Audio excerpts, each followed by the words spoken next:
the importance of implementation planning in digital transformation, new pricing models for ERP vendors in the ERP software space, and the role of digital transformation executive sponsors. Those are just a few of the topics we'll cover here in episode number 191 of Transformation Ground Control. Welcome to Transformation Ground Control. Ground Control.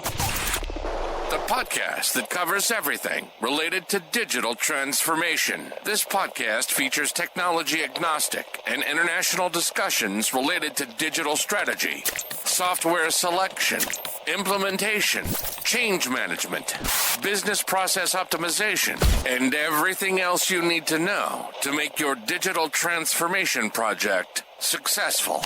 Whether you're embarking on an ERP implementation, supply chain transformation, or any other business or digital transformation, this podcast is for you. Now, here's your host, Eric Kimberling. 5, 4, 3, 2, 1.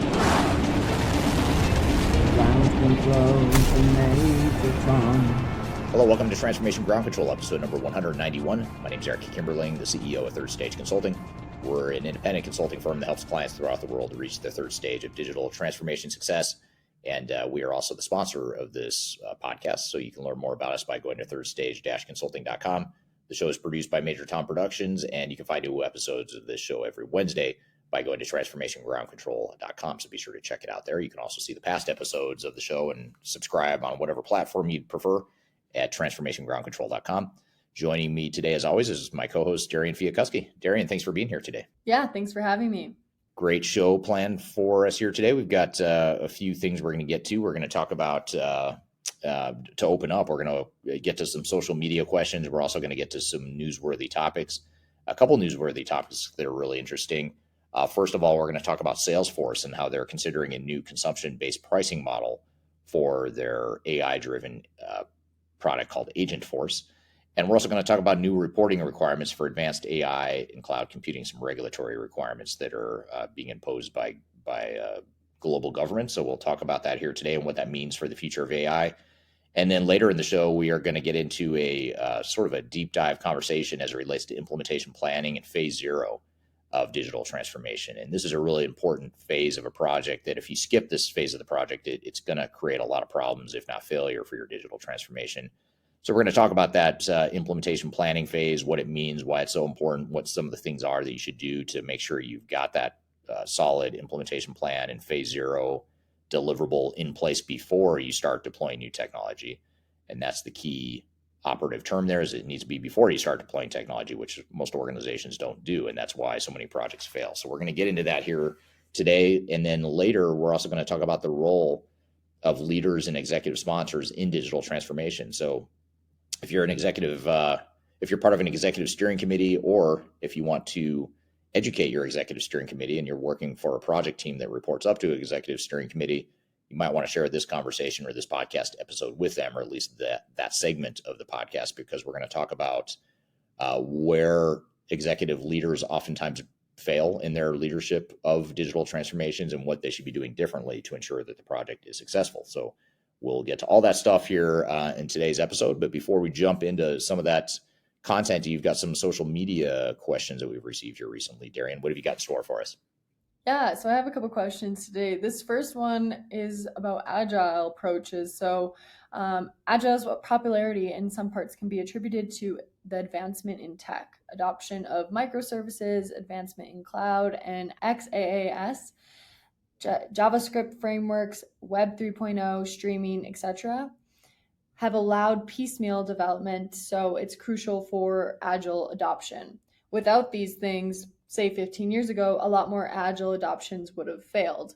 What are your thoughts on this, Eric? Is this right or is this wrong? Yeah, I mean, I think, I've talked a lot about agile, on my YouTube channel and some of my blogs and whatnot, and I have some strong opinions on, over relying on agile or maybe over prescribing agile. And so I think, agile is something it's a good mindset to introduce into projects. And I like the fact that it's focused on speed and moving quickly and not getting too bogged down in analysis paralysis, which a lot of organizations do.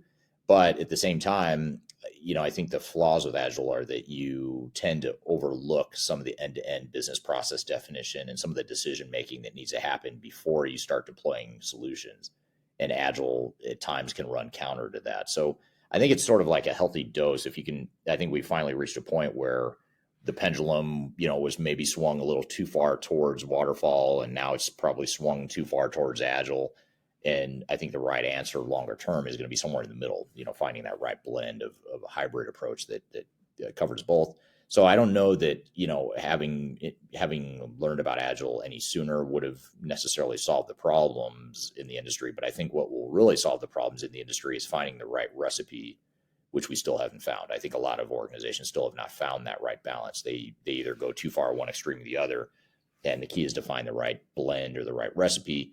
And there is no one right recipe. It's going to be the recipe that makes sense for who you are as a business and sort of the culture of your organization. And so you've got to define that blend that's going to make the most sense for you. So until we figure that part out, I think we're going to continue to have problems. But I think you're right, or that it's a good question or comment that if we had learned more about Agile sooner and learned how to introduce it better into our transformations, we could be successful sooner. Yeah, I feel like that answer kind of ties into our second social question here. So the second one is upfront planning can go terribly wrong, whether it's for process transformation or product management.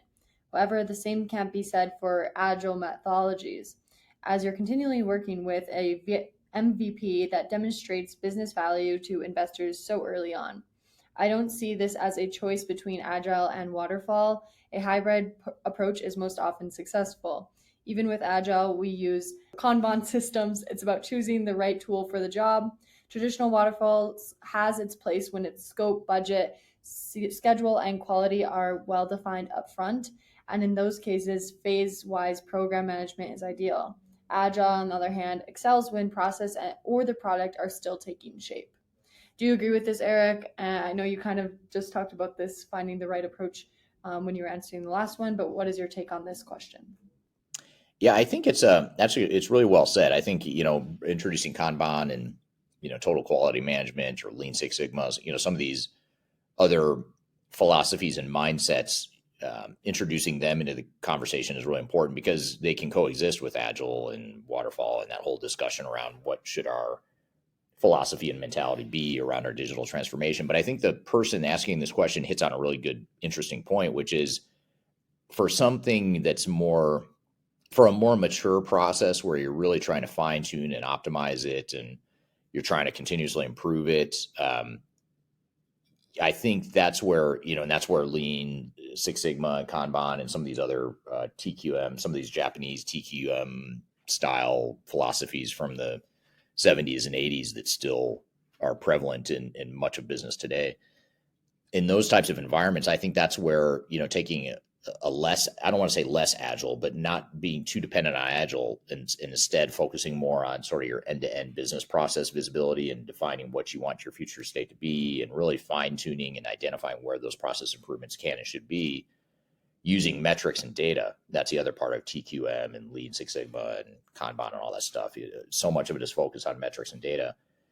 So I think if we can use, more of that waterfall mentality in those environments, that makes sense in a more mature, established set of business processes. But where Agile really thrives, in my opinion, is going to be in the more the areas of innovation or the areas of uncertainty. So let's just use AI as an example. Like, let's just say you're an organization that's trying to figure out how in the world are we going to use AI? How in the world could we use AI to rethink our business? And you may not know the answer to that. And no one person is probably going to be able to sit in a conference room and whiteboard every single, possibility of how AI could affect their business. They might have a good understanding or a good starting point.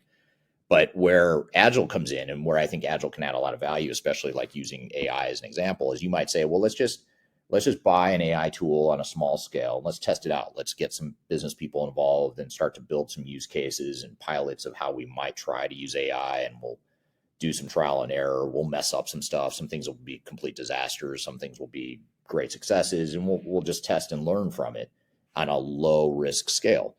And that's sort of the Agile mentality. And then once you find the things that work, like, hey, this is a really good use case, or this is something that could help the rest of the business, then you can start to scale it. And then you can start to use maybe more of a, you start to introduce some waterfall-ish sorts of mindsets where you start to define a more structured process for how you might use AI using that use case that you tested in an agile environment, and then you can scale it out across the organization. So I think that's the way you have to think about it, is like maybe it's areas of innovation and less maturity. That's where agile is really good. That's why it sort of originated in the software development space, is because you're creating something new. Whereas if you have established processes and you're trying to prove those processes, that's where agile sometimes runs counter to that. So I think it's just a matter of knowing when and where and how to use agile. Yeah, for sure. And speaking of AI, we have some great AI newsworthy topics today. So I'm really excited to get into those next. Yes, Salesforce sort of leading the charge here on some potential different pricing for their AI agent force, or the AI-driven agent force. And then we're also going to talk about regulatory reporting requirements for advanced AI and cloud computing. We're going to get to that here in just a second after we take a quick break. And then later in the show, after we get through these newsworthy topics, we'll talk about implementation planning and phase 0. And then we'll also talk about the role of digital transformation leaders and executive sponsors. So got a lot more to cover. We're going to take a quick break. We'll be back with more Transformation Ground Control.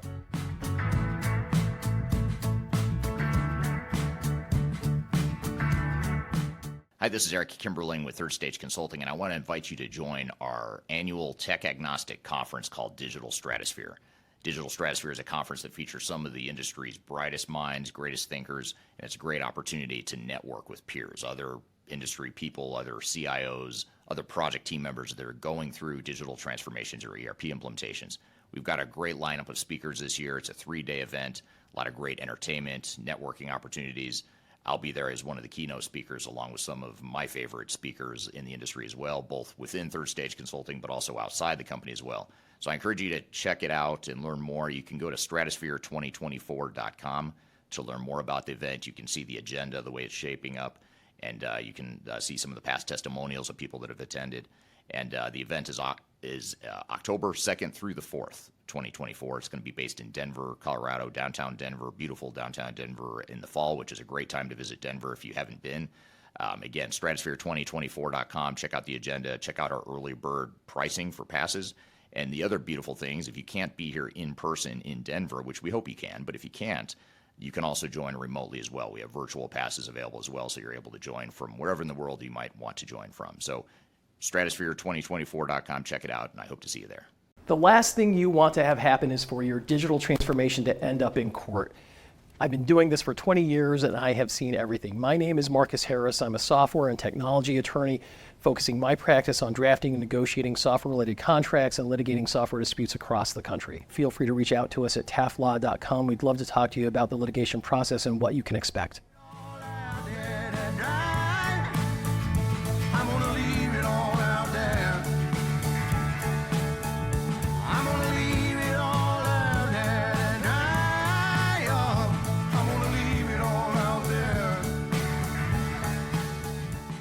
Hello, welcome back to Transformation Ground Control, episode number 191. My name is Eric Kimberling here with Darian Chwialkowski.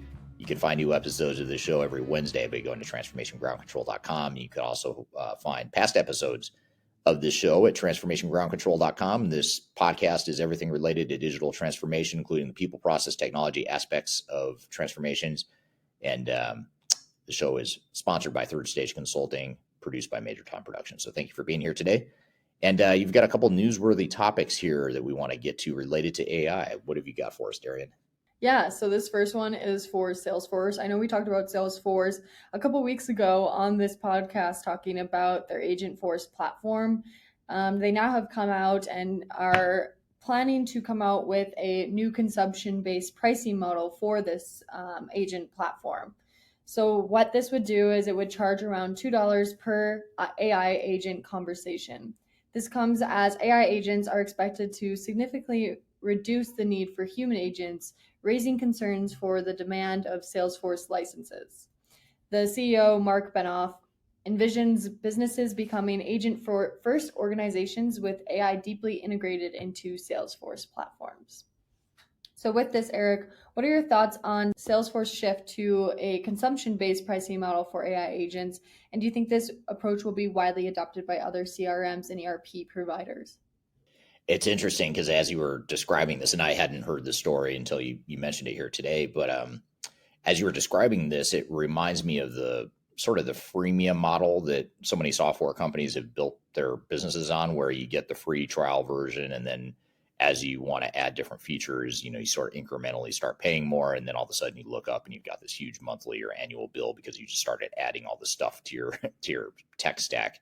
So I think it's a similar model that sort of gets you hooked, and then you slowly start paying more and more. So in terms of building a software business, I think it makes sense and it's pretty smart from their perspective. But if I'm thinking of it as a customer or as a buyer of Salesforce, I just want to be careful and be sure to manage that carefully, because we were just talking about Agile in the last segment. And the beauty and the blessing and the curse of Agile is it lets you try different things, incrementally on a small scale, but it starts to add up over time if you start introducing pieces of technology that incrementally cost more and more. And if you don't have the right controls in place, you can see how your IT spend can start to escalate pretty quickly. So I think it makes a lot of sense. It's a smart way for a vendor to price their product, but as a buyer, you just want to make sure you're smart about it and you're pretty deliberate and you're keeping an eye on how your spending is coming along there. Yeah, that makes sense. And with that, how do you think Salesforce focus on agent force organizations will impact overall CRM and ERP landscape, particularly in terms of customer support and engagement? Yeah, that's the really interesting part of what you're saying here is, aside from the pricing model, just the fact that they have this and that they're focused on agent force, I think that's super interesting and super cool. I mean, I think a lot of organizations we're talking to, especially, consumer facing, like B2C types of organizations where they have high volumes of customer interactions at a end consumer level. Those types of organizations have a lot to gain by using AI and chatbots and that sort of thing. And so these chatbots and AI driven agents are becoming sort of really high priority use cases for some of these B2C sorts of organizations. So I think it's smart that Salesforce is focused on it. I think it provides a lot of opportunity for them to automate a very inefficient part of many of these B2C companies' businesses. And quite frankly, I think it would open up a big market to companies that maybe might have been more focused on a product like ServiceNow, where, ServiceNow is more of like a help desk, customer service center sort of software. And I wonder if they're part of why Salesforce is doing this is because they want to compete better with ServiceNow. I'm not sure. I don't know if that's part of their strategy, but in my mind, it seems like that would sort of maybe siphon off some business from ServiceNow. So I think it's a pretty smart way for Salesforce to sort of expand their offering and provide more value to their customers. Sure. One challenge that we might face on the business side for people that are using Salesforce, what impact do you think this pricing model could have, on smaller businesses or startups that are more heavily dependent on Salesforce? Well, I think it could, like I said before, it could incrementally increase and escalate the cost of Salesforce for a lot of customers, but it may not be an issue if it's delivering value. I mean, if suddenly Salesforce is charging a lot more money, but you're saving even more money, then no one's really going to complain about it. So I think it's up to Salesforce and their customers to make sure that it's providing value and that they've got the right set of tools and the right usage of the software to get the most value out of it. Yeah, that makes sense. It'll be interesting to see if other ERP and CRM softwares start to use this sort of model for their AI in the future, or any it's really interesting in the future. Yeah. But to switch gears here and go to more on the regulatory side of AI, the U.S. Department of Commerce Bureau of Industry and Security plans to implement new reporting requirements for advanced AI and cloud computing developers for national security purposes. This is one of the first times we've heard something from the US government on a regulatory thing they're thinking about implementing. So these rules will demand detailed reports on development, cybersecurity, and risk assessments to prevent AI misuse in areas like cyber attacks and weapon creation.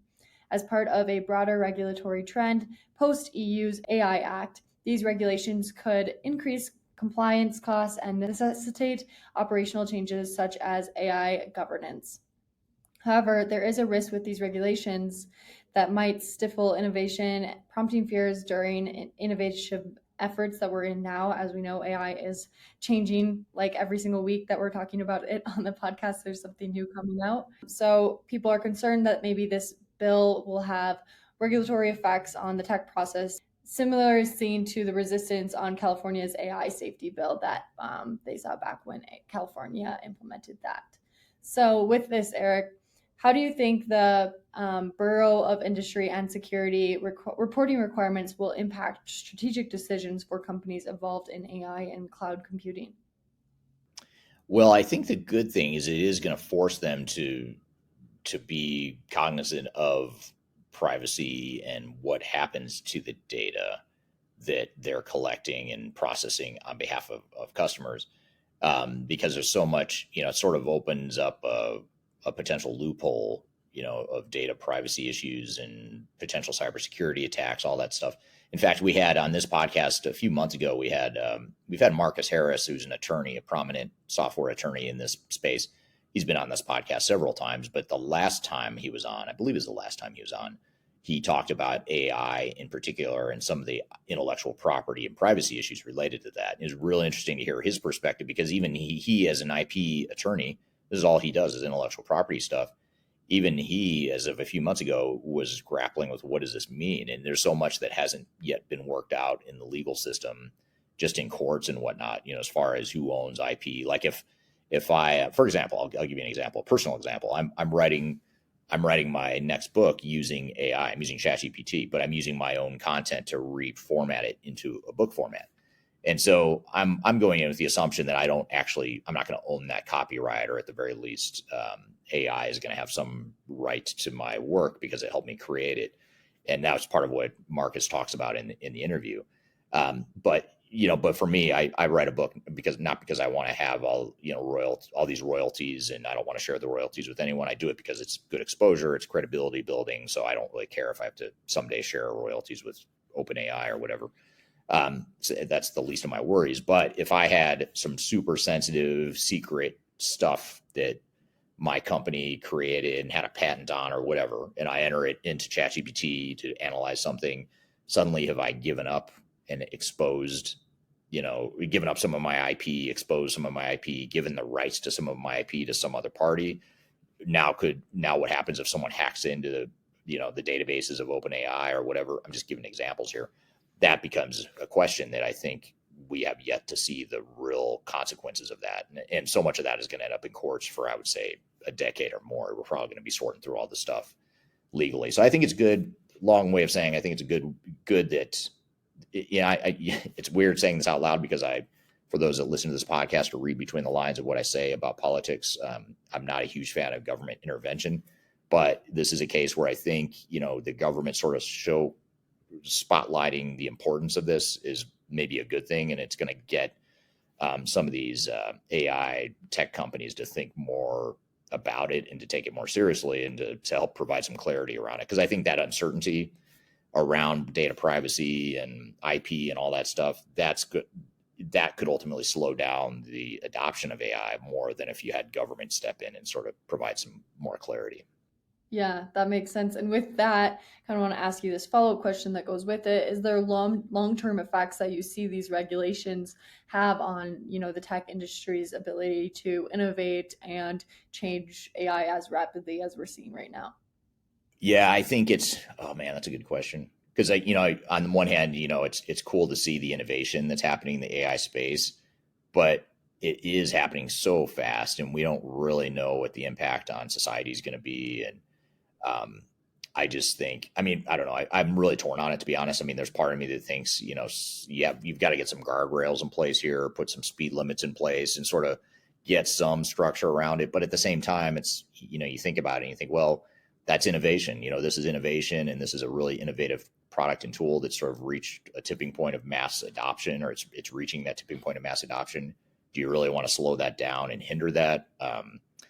I don't know. Honestly, I don't know that I'll have a strong opinion on this until we see how it all unfolds. I think, I might have a totally different opinion if, like, you look 5 years from now, if millions of people are losing their jobs because of AI, then you think, okay, we have kind of a problem here. We've created an opportunity here and some innovation, but now we've created some societal problems. Or it could be that government comes in too heavy-handed, slows things down too much, and then the AI industry sort of just, slows down their innovation and that sort of things, in which case I might have a different opinion. So unfortunately, I hate to say it, this is why I'm glad I'm not in government and I'd be a terrible politician, is because I don't have a good answer. I can't read the future on this one.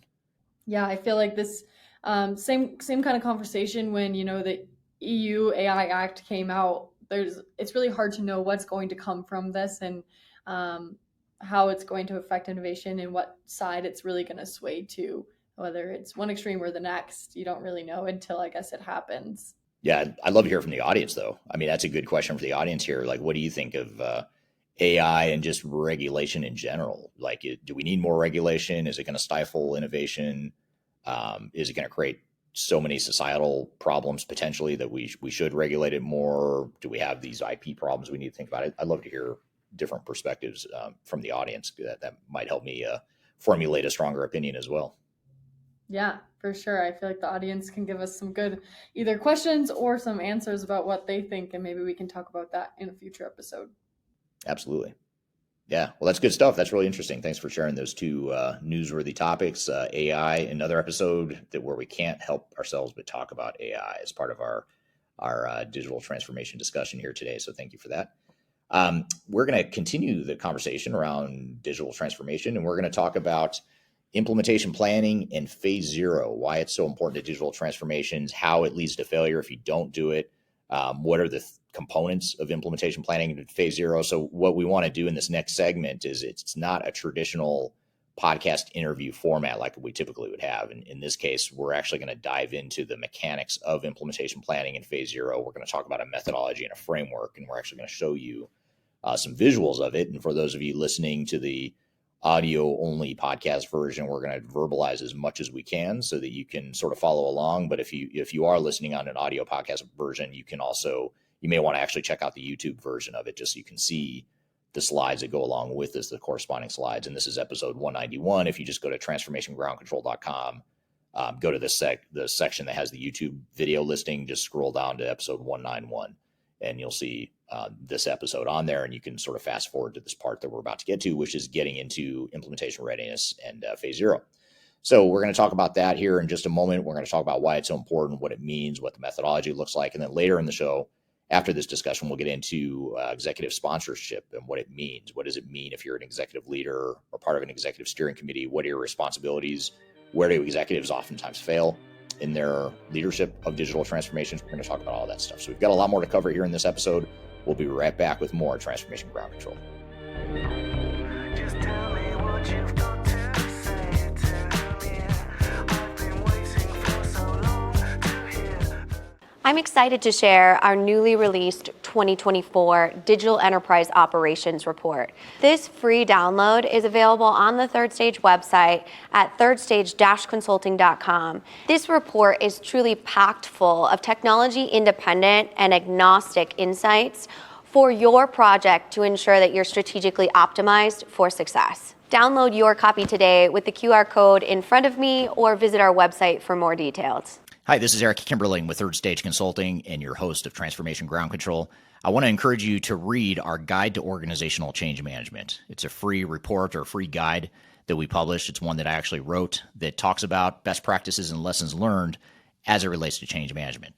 So as you know, on this podcast, we cover a lot of stuff related to the human sides of change, organizational change management, including training, communications, org design, all kinds of stuff as it relates to change management. So if you're trying to learn more about change management, or you're looking for more direction and ideas on how to get started on your change management strategy and your overall journey, be sure to check out this guide. You can read it by scanning the QR code on the screen in front of you, or in the links below for this particular podcast episode.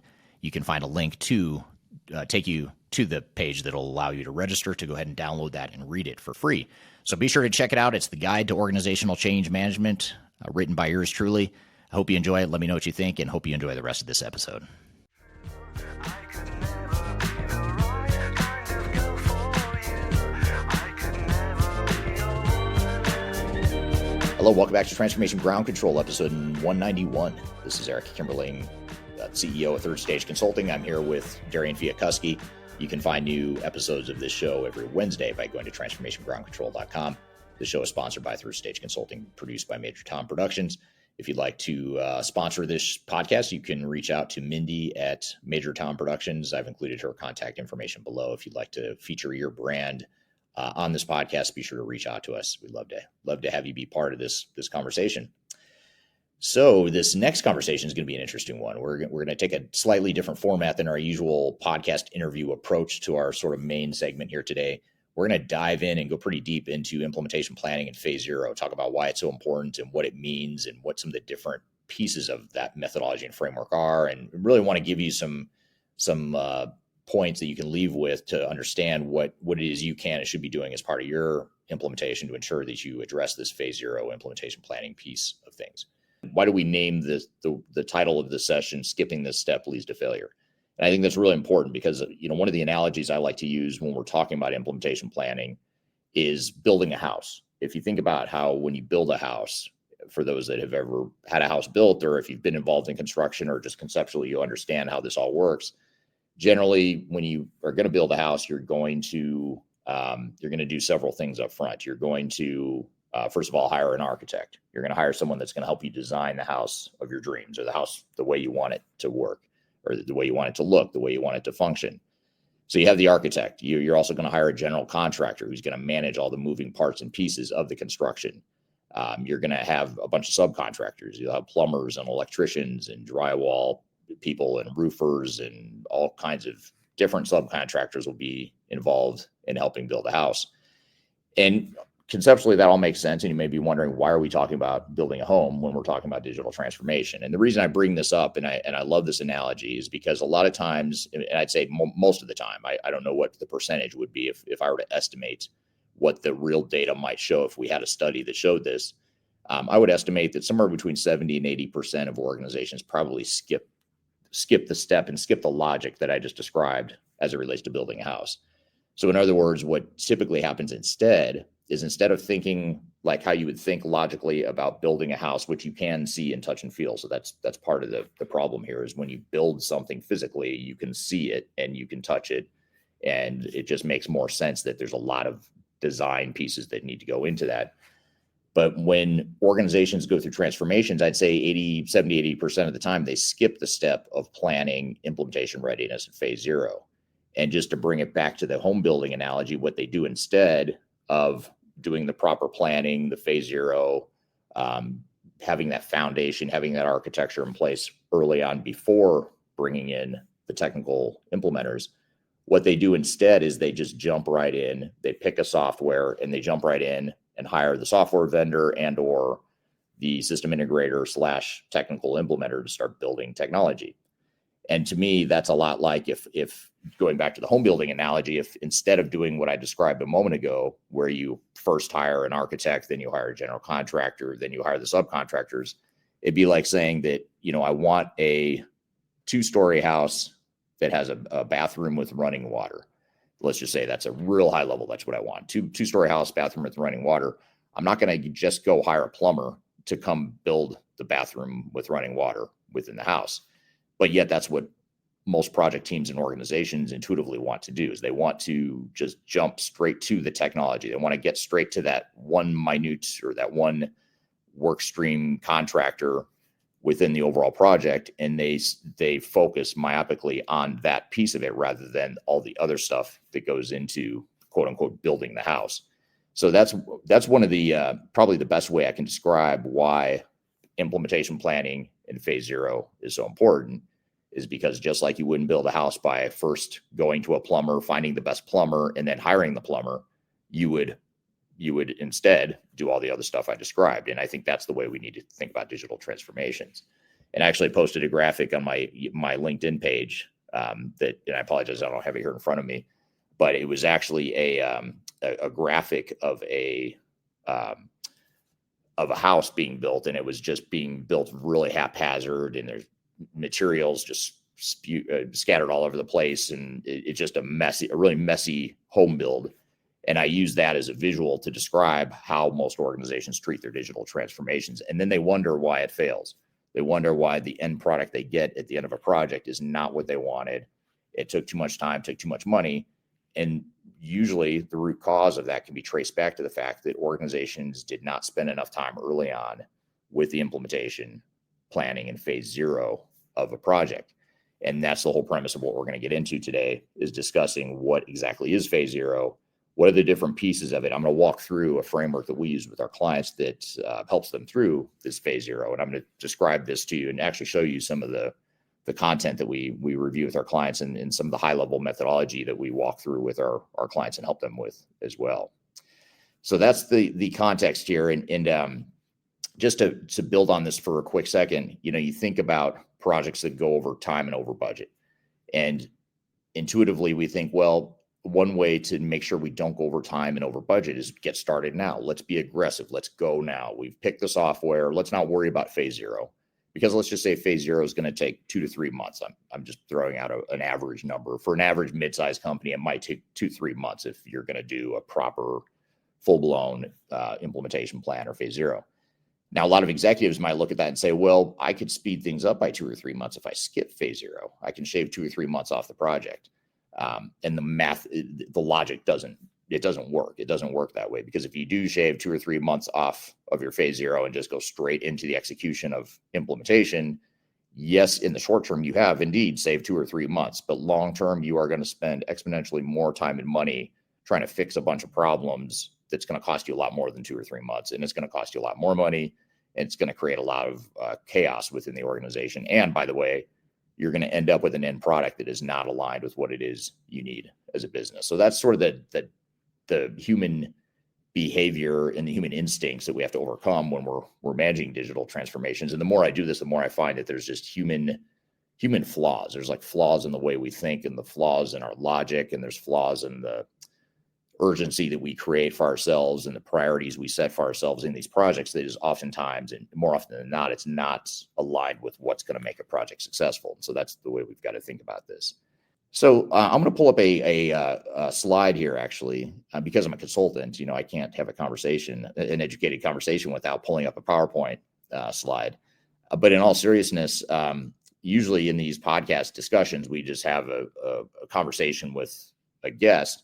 But I wanted to do things a little bit differently here today and really walk through this framework, because I think it's super important and something that just so often gets overlooked. But this is the slide I wanted to share with you today, or one of the slides. So this is digital strategy. So if we sort of back up and just say, we're talking about digital transformation, we're trying to create a digital strategy for ourselves and for our organization. These are the major components you would typically go through. You would have, starting at the top, working our way down, no particular order. By the way, a lot of this is happening in parallel, as you can see. Although I will say, putting it all on a pretty PowerPoint slide and making it look nice like this is different than the reality of how these project plans look. When you put it together in a plan format, it's not quite as sequential and pretty looking. But for visual purposes, we want to show you the major threads here so you can sort of see what the priorities are in the way we view implementation readiness. And here, if you look at this, I'm not going to walk through each of these slides or each of these boxes, but if you look through this visual, you can see that there's several different work streams that we tend to focus on, beginning with defining a digital strategy and then getting into the implementation readiness. So typically we would start with defining what is our strategy, what's the general roadmap for what we're going to do, and then we transition into the phase of implementation readiness, and then we get into the execution of implementation. That's typically the sequence of events. And if you skip those early stages, again, it's like building a house without having a general contractor, or without having a blueprint, without having a foundation laid for the building. It makes sense to us. We wouldn't skip those steps in building a house. And by the same token, when we look at building a digital transformation, we don't want to skip those steps either. We're here diving into phase zero and implementation planning, what it means and how to implement it in your organization. We've got a lot more to cover. We're going to take a quick break and we'll be back with more Transformation Ground Control.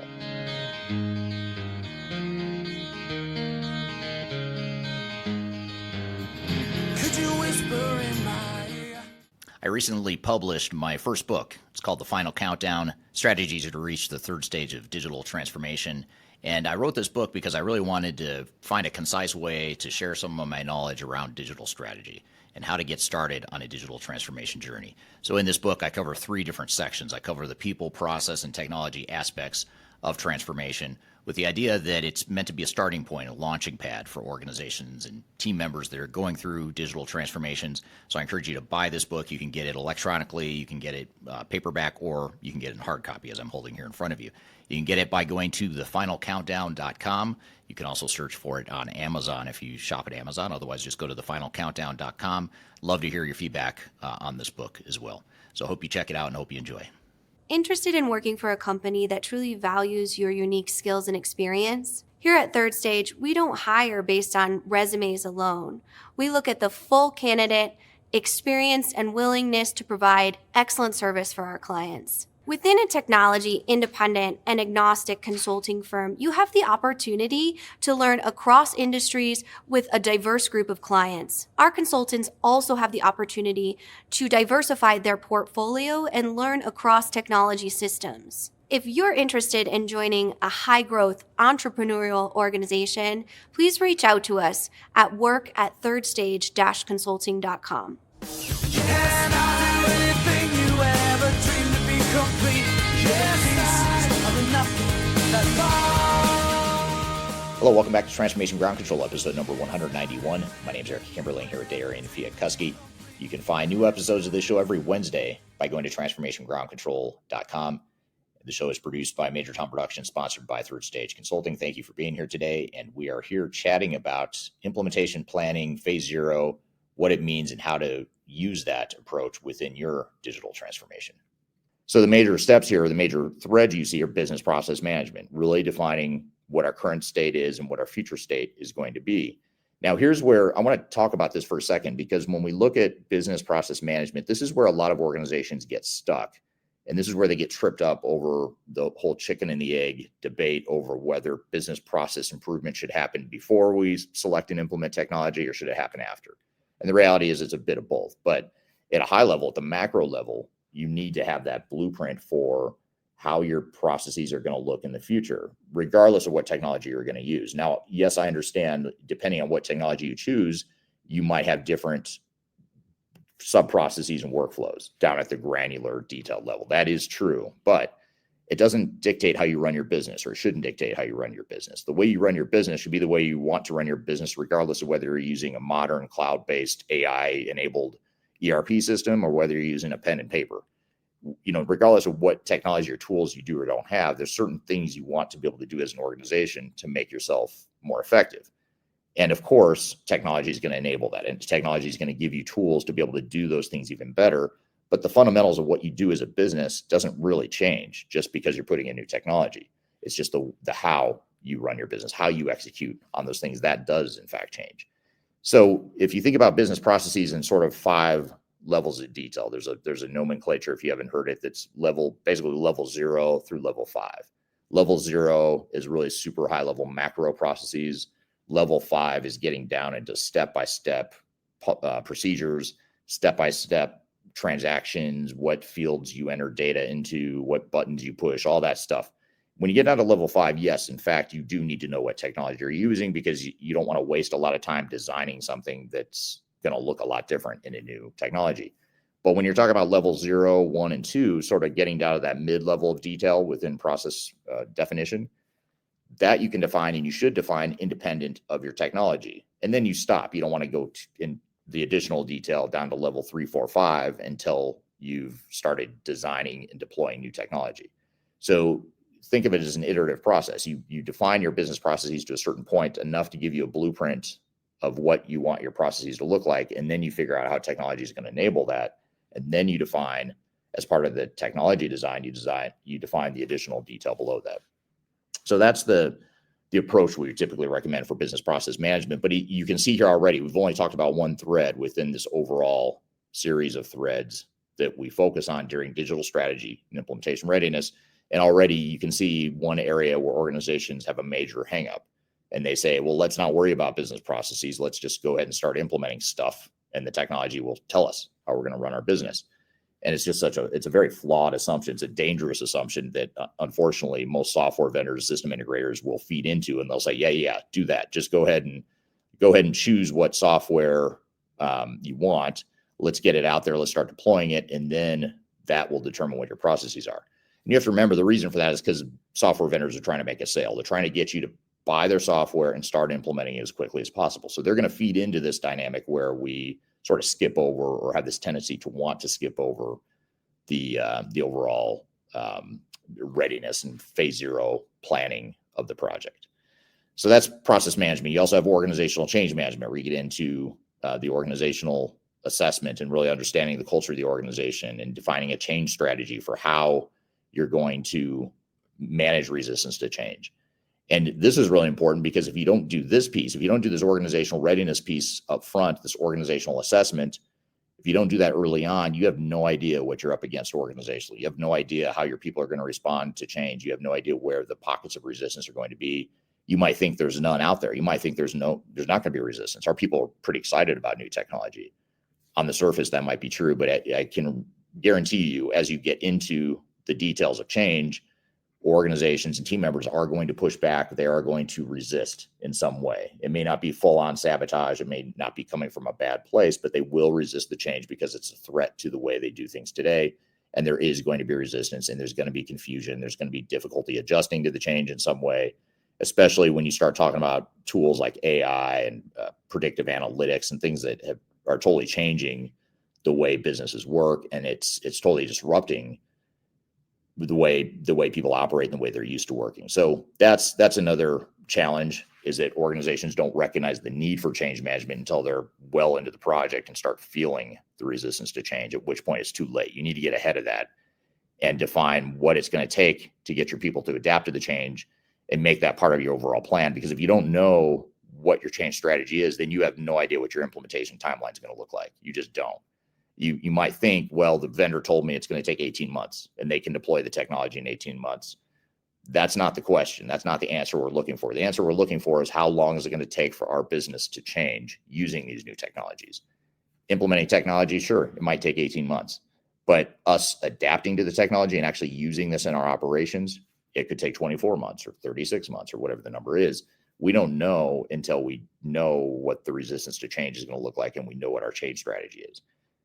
More often than not, the change management thread or the work stream is on the critical path. In other words, the problem and the speed at which the problems we face in a project and the speed at which we implement new technology is not going to be driven by the technology vendor or the technology itself. It's going to be driven by our business and how quickly we do or don't adapt to change.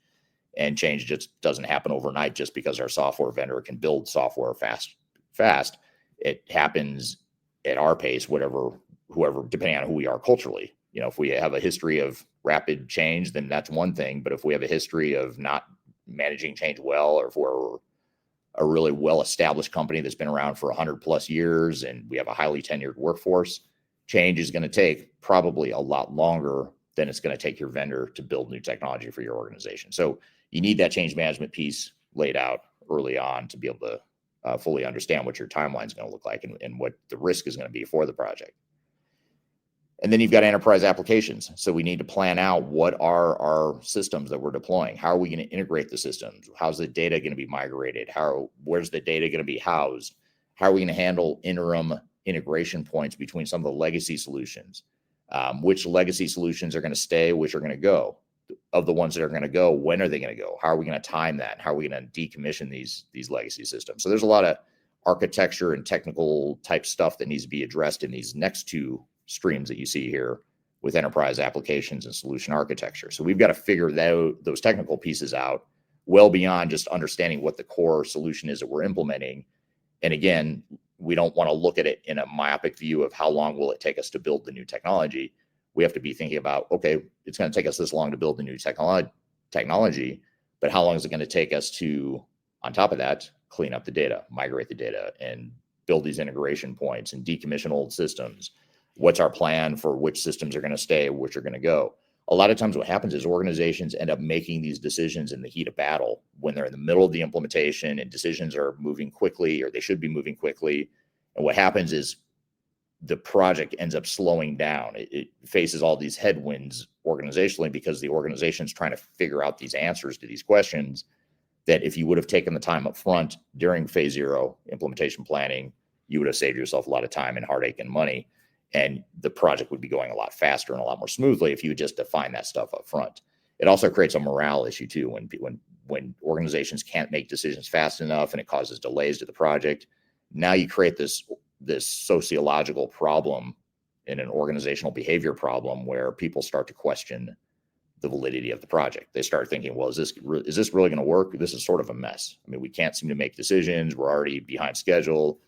Vendors telling us one thing, but we're over here trying to make decisions. And what's even worse is when you can't make a decision fast enough and the software vendor makes the decision for you. They say, well, we've got to make a decision because we've got a deadline we've got to hit. So we're just going to make the decision for you. And it's sort of like guessing. It usually doesn't go well. And you can't assume that a software vendor is going to guess correctly on what your business should look like. So those are the first 4 threads. We talked about process management, change management, enterprise apps, solution architecture. And then the last major work stream is business intelligence and analytics. Really understanding what is the output, what's the back end of the system going to look like in terms of what we see, what information do we have, what analytics do we have, how are we going to gather and understand the information that's actually being housed and managed within the system. Those are all some of the things that are really important to get to. So I want to get to some of the questions. We're getting a lot of comments here from my earlier question of what has your experience been with phase 0 in implementation planning? Have you done it before?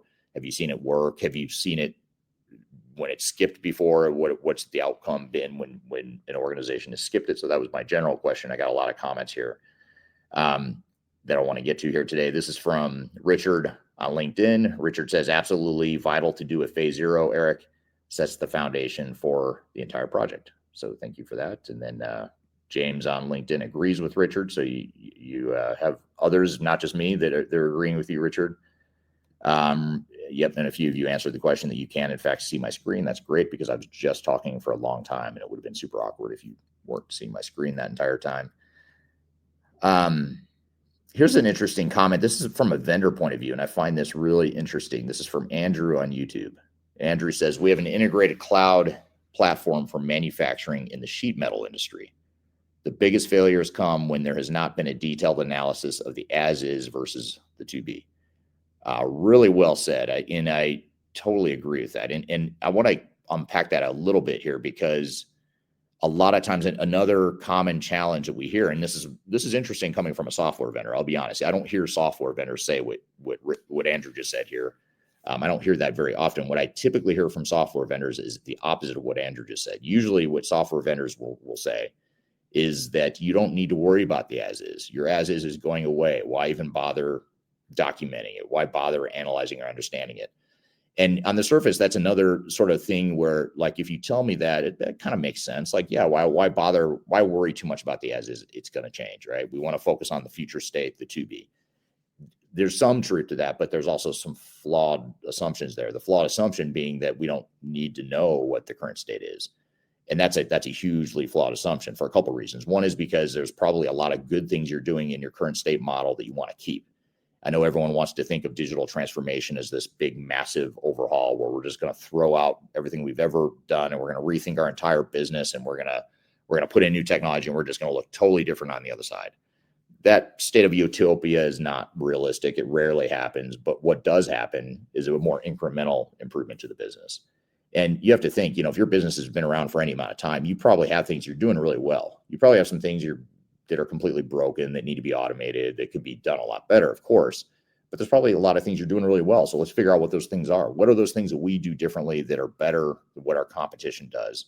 What are those things that we do really well, where it's a strength of ours and we want to preserve that and build on it? That's great. Let's focus on those things. We don't necessarily need to worry about the as is for things that are not differentiators for us, or they're not competitive advantages, or whatever the case may be. But we do want to focus on certain parts of our as is model because those things need to carry over into the future state in many cases. And then, of course, the second reason why the as is so important is because that's what people understand within your organization today. We as leaders might be thinking more to the future. That's great. We got it. We have to do that. But people within the organization, the employees, are thinking about current state. They're looking at how things work today, and they're looking at what they understand, their world today. And that's really important to them. If we disregard it and say we're going to skip the as is, it doesn't matter, you've automatically created resistance to change within your organization. People will resist that approach because they're going to say, well, what about this awesome complex spreadsheet that I created 10 years ago to manage my entire process, and only I know how to use this spreadsheet. You're telling me that doesn't matter? And you're telling me you're not even going to consider that as part of our design of the new future state? Right there, you've created resistance to change. No, I don't care how good of a person that is or how well-intended that person is, they will resist the change because you are dismissing the value that that person brings to the organization. Now, of course, that spreadsheet still might go away. That person's business processes and responsibilities might completely change. I'm not saying you just have to leave things the way they are because you might upset people, but you do need to understand the way things are today, because that's what people within the organization understand. So there's a psychological component of it, but there's also just tactically, from an execution perspective, we have to understand where people are starting from today and where they're going to be and what the magnitude of change is for individuals within the organization. We have to understand that if we're going to manage change effectively. And getting back to that change management work stream, that's a super important work stream, as you see on the screen here. That's one of the really important ones. We're here diving into phase 0 and implementation planning, what it means and how to implement it in your organization. We've got a lot more to cover. We're going to take a quick break and we'll be back with more Transformation Ground Control.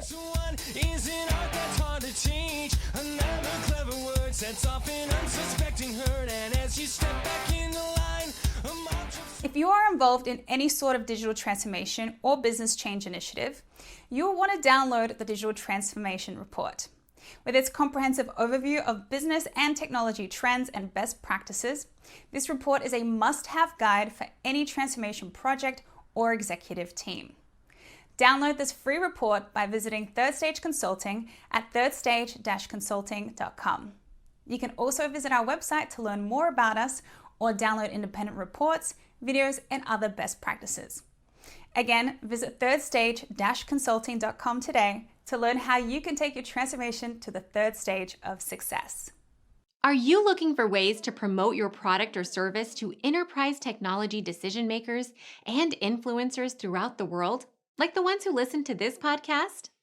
Major Tom Productions creates media, events, and influencer marketing for B2B technology providers. Our productions are exciting, educational, disruptive, and effective. Most importantly, they create results.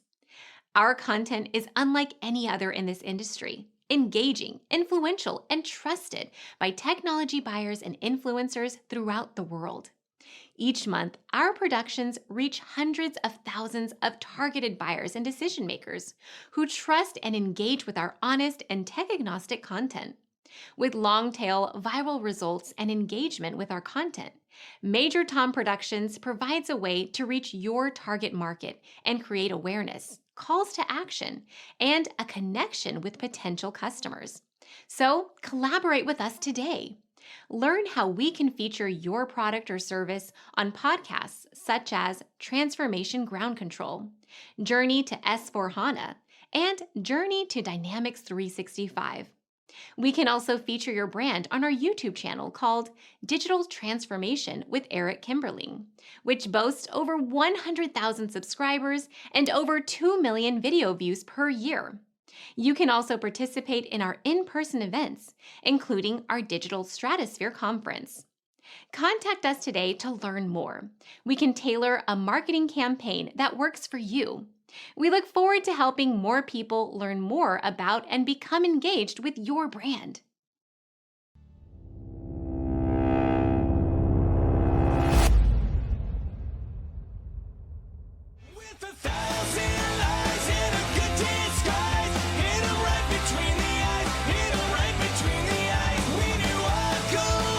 Hello, welcome back to Transformation Ground Control, episode number 191. My name is Eric Kimberling here with Darian and Chwialkowski.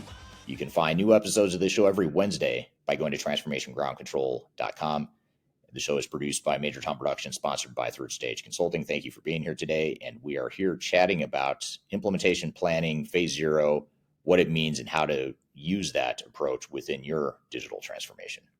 Here's another interesting perspective from James on LinkedIn here. And James says, phase 0 is readily skipped at the start, but various facets stripped in as they move forward. It's not seen as required due to the out-of-the-box sales technique, and the house analogy is a flat pack build. All the parts are there, just decide which pieces to bolt together. Well said. I like how you're tying it back to the house building analogy here too. and that is true. A lot of times, software vendors love to sell this concept of, off the shelf, out of the box software. They really love to sell the concept of pre-configured best practices. Don't worry about defining your future state. Our software has best practices built into it. First of all, I can't think of a more arrogant comment or sales message than saying that our software is best practice, because that it's misleading, it's arrogant. There's so many problems with that comment or that statement around best practices, but yet we've built an entire industry around that concept, and it creates blind spots and flawed assumptions for companies going through projects. And quite frankly, it's dangerous. I mean, it creates a lot of danger and risk for organizations when they think that they can just take these pieces out of a box and bolt them together. As James says, you wouldn't build a house that way. Why are you going to build your organization that way? How are you going to build your organization that way? So that's really well said. James, thank you for that. A lot of great comments here. Thank you for all the feedback. It makes it a lot less cumbersome when not having a guest, when I have many guests here in the audience that I can be chatting with. So thank you for that. This is another well-said comment from Andy on LinkedIn. Andy says, if you don't know where you're at, how are you going to define the best path and direction forward? Need to know. It's very well said. I agree with you there. Thank you for that. Here's an interesting comment and question from Syed on LinkedIn. Phase 0 is crucial, but how can we control continuous improvements in business, which follow Six Sigma and lean methodologies, and at one point of time, the business processes are completely different than what they used to be? This is an interesting point. I'll try to answer it in the way I think you're asking it, but tell me if I'm off or not answering it the way you mean here. But I do agree that phase 0 is crucial. And the question is, how can we control continuous improvements in businesses that are following Lean Six Sigma or Six Sigma lean methodologies, and the business is changing? What I would say is, if you're a Lean Six Sigma shop or a Six Sigma shop or a lean shop or a TQM shop, whatever your mindset is, whatever your philosophy is as it relates to business and operations and continuous improvement, whatever your mindset and philosophy is, go with that. I mean, keep that, let that drive your transformation, because the way I view this is it doesn't matter to me. It doesn't matter if Six Sigma is the right answer or not. The fact that you have a philosophy around Six Sigma and lean, that should be your starting point. That should be how you approach these projects. And that's consistent with who you are as a business. It's consistent with your culture. It may not be consistent with what your software vendor wants you to do or what they would consider best practice. But if it's what you do and what works for your organization, then do it. Let that drive and dictate to the software vendors how they're going to fit into the picture, rather than them telling you how you're going to run your business. So I would say keep doing that as part of your philosophy. And if anything, if you're a lean or a Six Sigma shop, you're probably going to want, more than most organizations, you're going to want this phase 0, because you're going to want to define what your future state is and what your process improvements are going to be. And you're going to focus on metrics and measures as it relates to the project. And quite frankly, I think you're probably going to have a higher likelihood of success if you lead with a heavy dose of Lean Six Sigma and let that be the guiding light, or the kind of the core tenets of your philosophy there. Interesting comment from Richard on LinkedIn. Too much change in one can go cripple a business too and overwhelm people. So yes, too much change can be a bad thing. And guess what? Too much change is not, even if you could do it well, doesn't mean it's a good thing. I mean, I think a lot of times we in this industry, and when I say we, because we're not, Third Stage is not a software vendor. We're not affiliated with software vendors. We're independent consultants, but just we as an industry, if you look at our entire industry, we have this mindset that transformation, big, massive change is a good thing. And it's not always a good thing. I mean, it might be in theory, but the reality of running your business and managing risk and managing our ROI may point to a more incremental, lower cost sort of solution. And that's okay. I don't know where we got lost in this industry about judging businesses on how much they're willing to change or not. If a business doesn't want to change a lot, then don't force it. I mean, you can challenge yourself and build muscles to become more agile and become more change friendly and all that good stuff, of course. But if it doesn't mean you necessarily need to rip out all your systems today and go with AI and cloud solutions and invest all this money in new technologies if your business is just going to reject it. If the organism that is your business is going to reject that much change, then don't do it. So I think that's, it's okay. I just want to say that a lot of organizations tend to think that they hear all this messaging in the industry that if we're not deploying AI right now, that we're going to die. We're going to be out of business in 5 years. That's absolutely not true. If I'm trying to sell you AI software, I might tell you that because I want you to buy my software and I want you to think that you have to have it. You can't live without my software. But being independent, I have nothing to gain by you buying software or not. So I would just say do what makes sense for your organization. And that's why digital strategy and implementation planning is so important, because so much of it is focused on alignment, and so much of it is focused on getting the organization, to understand what the project is for this particular business and how it's going to fit into our culture and how it's going to allow us to be more successful as an organization and as a project team. So actually, this is a good segue into another visual I want to show you, which looks similar to the previous slide. You see the 5 work streams on the left side are very similar to what I just showed you with some slight changes here. We have the operational readiness. I'm going to skip the first one for a second. I'm going to come back to that. The second box or the second row you see is operational readiness. That's really that whole business process improvement piece that I talked about, the business process management piece that I talked about on the digital strategy piece. And then you've got people readiness, which is the organizational change piece of it. And then the technical readiness, which is all the integration, architecture, data, all that piece that we talked about. And the reason I'm showing you this is an example from a client that we did a couple of years ago. And this is actually diving deeper into that digital strategy slide I just showed you. Now we're diving deeper into the things we're going to do during the implementation readiness phase. So now we're actually unpacking and getting into the detailed planning of how we can actually execute and plan for the execution on these different work streams that I showed you on the previous slide. So those are the main, the threads that I chatted about on the previous slide. This just gives you more detail as it relates to the people, process, and technology aspects of the implementation planning. But the one that I skipped is arguably the most important, and that's the first row at the top of this slide. You see strategic and executive alignment. And this is where you really need to make sure that your implementation plan and the plan that you're going to execute to fits your business, and not just the business you're trying to become, but also the business you are today. Who are you culturally? Let me back up and just give you an example. When we talk about strategic and executive alignment, a lot of times people think, well, we've got alignment because the executive team agreed that we're going to do this project, and they agreed that they're going to sign the checks, and they agreed that they'll do monthly status meetings. So therefore, we have executive alignment. That's not what executive alignment means. That's one small piece of it. But what executive alignment really means is making sure that there's alignment between what the executives want from the business and the strategy of the business, the objectives of the business. We want to make sure that piece is in sync with the overall digital strategy and the implementation plan that we're developing for that digital strategy execution. So in other words, let's just use an example here. Let's just say that a business decides that their stated objective is to standardize their operations. They are acting like multiple disparate companies right now. They've grown through acquisitions. They've entered new markets, and over time they find that they have a bunch of different ways of operating that are very inconsistent, and in many cases in conflict with one another. So part of the digital transformation, part of the strategy is to standardize operations. Now, there might be some within the organization that think that's a bad idea. They might think, well, I don't want to standardize operations. The way we operate over here in my business unit, that's the right way. That is the way we need to continue operating.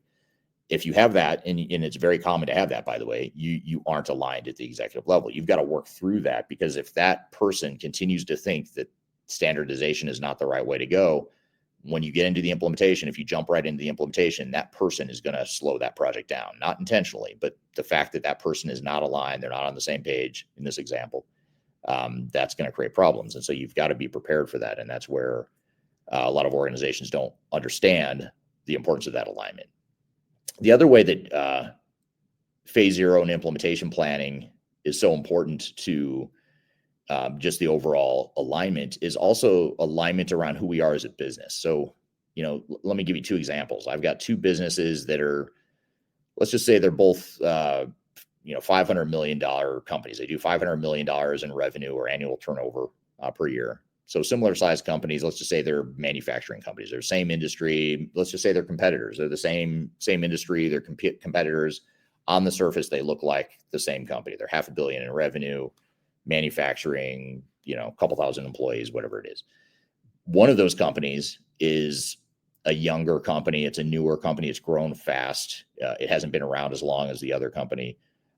They've managed a bunch of change initiatives over the years, and they've gone through a lot of change. They've got a pretty young workforce, not very highly tenured.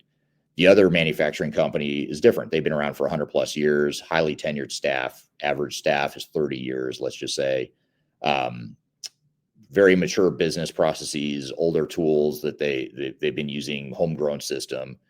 Those are two very different scenarios. Those two companies on the surface look like the same company. They're competitors, same size, same industry, but you're going to have two very different digital strategies. And you're going to have two very different implementation plans that you want to develop for these two companies. The one that has a highly tenured staff, I can assure you, the more mature company, the company that's been around for longer, that has the homegrown system, that has highly tenured employees, I can almost guarantee you that company is just going to take longer to go through their transformation than the other company. Or they're going to go through more incremental change. The change they go through and the way their transformation looks on the other side is going to be less of a change. It's going to be more incremental than the other company, which is probably going to have more of a tolerance and an appetite for bigger change. And these are broad generalizations. I'm just giving you two contrasting examples to show you that you can have two companies that look the same. They're implementing the same technology. Let's just say they both picked a tier 1 ERP system.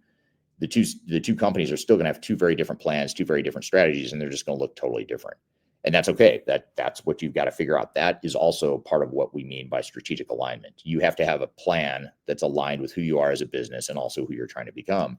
You can't come in and force fit a best practice methodology or a canned boilerplate implementation plan that a software vendor used at their previous customer.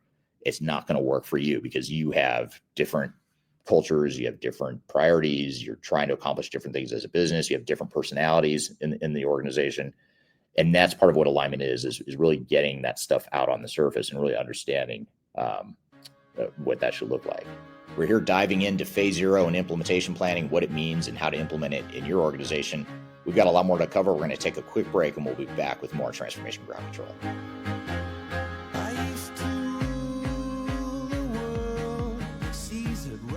Hi, this is Eric Kimberling with Third Stage Consulting, and I want to invite you to join our annual tech agnostic conference called Digital Stratosphere.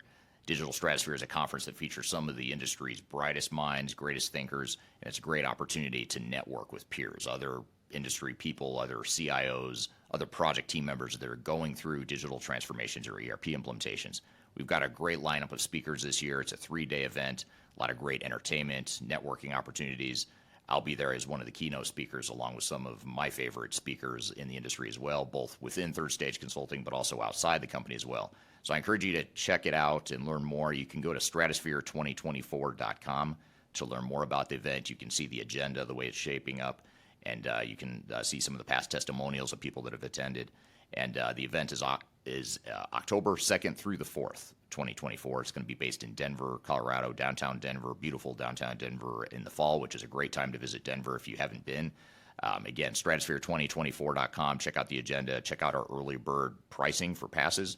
And the other beautiful things, if you can't be here in person in Denver, which we hope you can, but if you can't, you can also join remotely as well. We have virtual passes available as well, so you're able to join from wherever in the world you might want to join from. So stratosphere2024.com, check it out, and I hope to see you there. The last thing you want to have happen is for your digital transformation to end up in court. I've been doing this for 20 years and I have seen everything. My name is Marcus Harris. I'm a software and technology attorney focusing my practice on drafting and negotiating software-related contracts and litigating software disputes across the country. Feel free to reach out to us at taftlaw.com. We'd love to talk to you about the litigation process and what you can expect.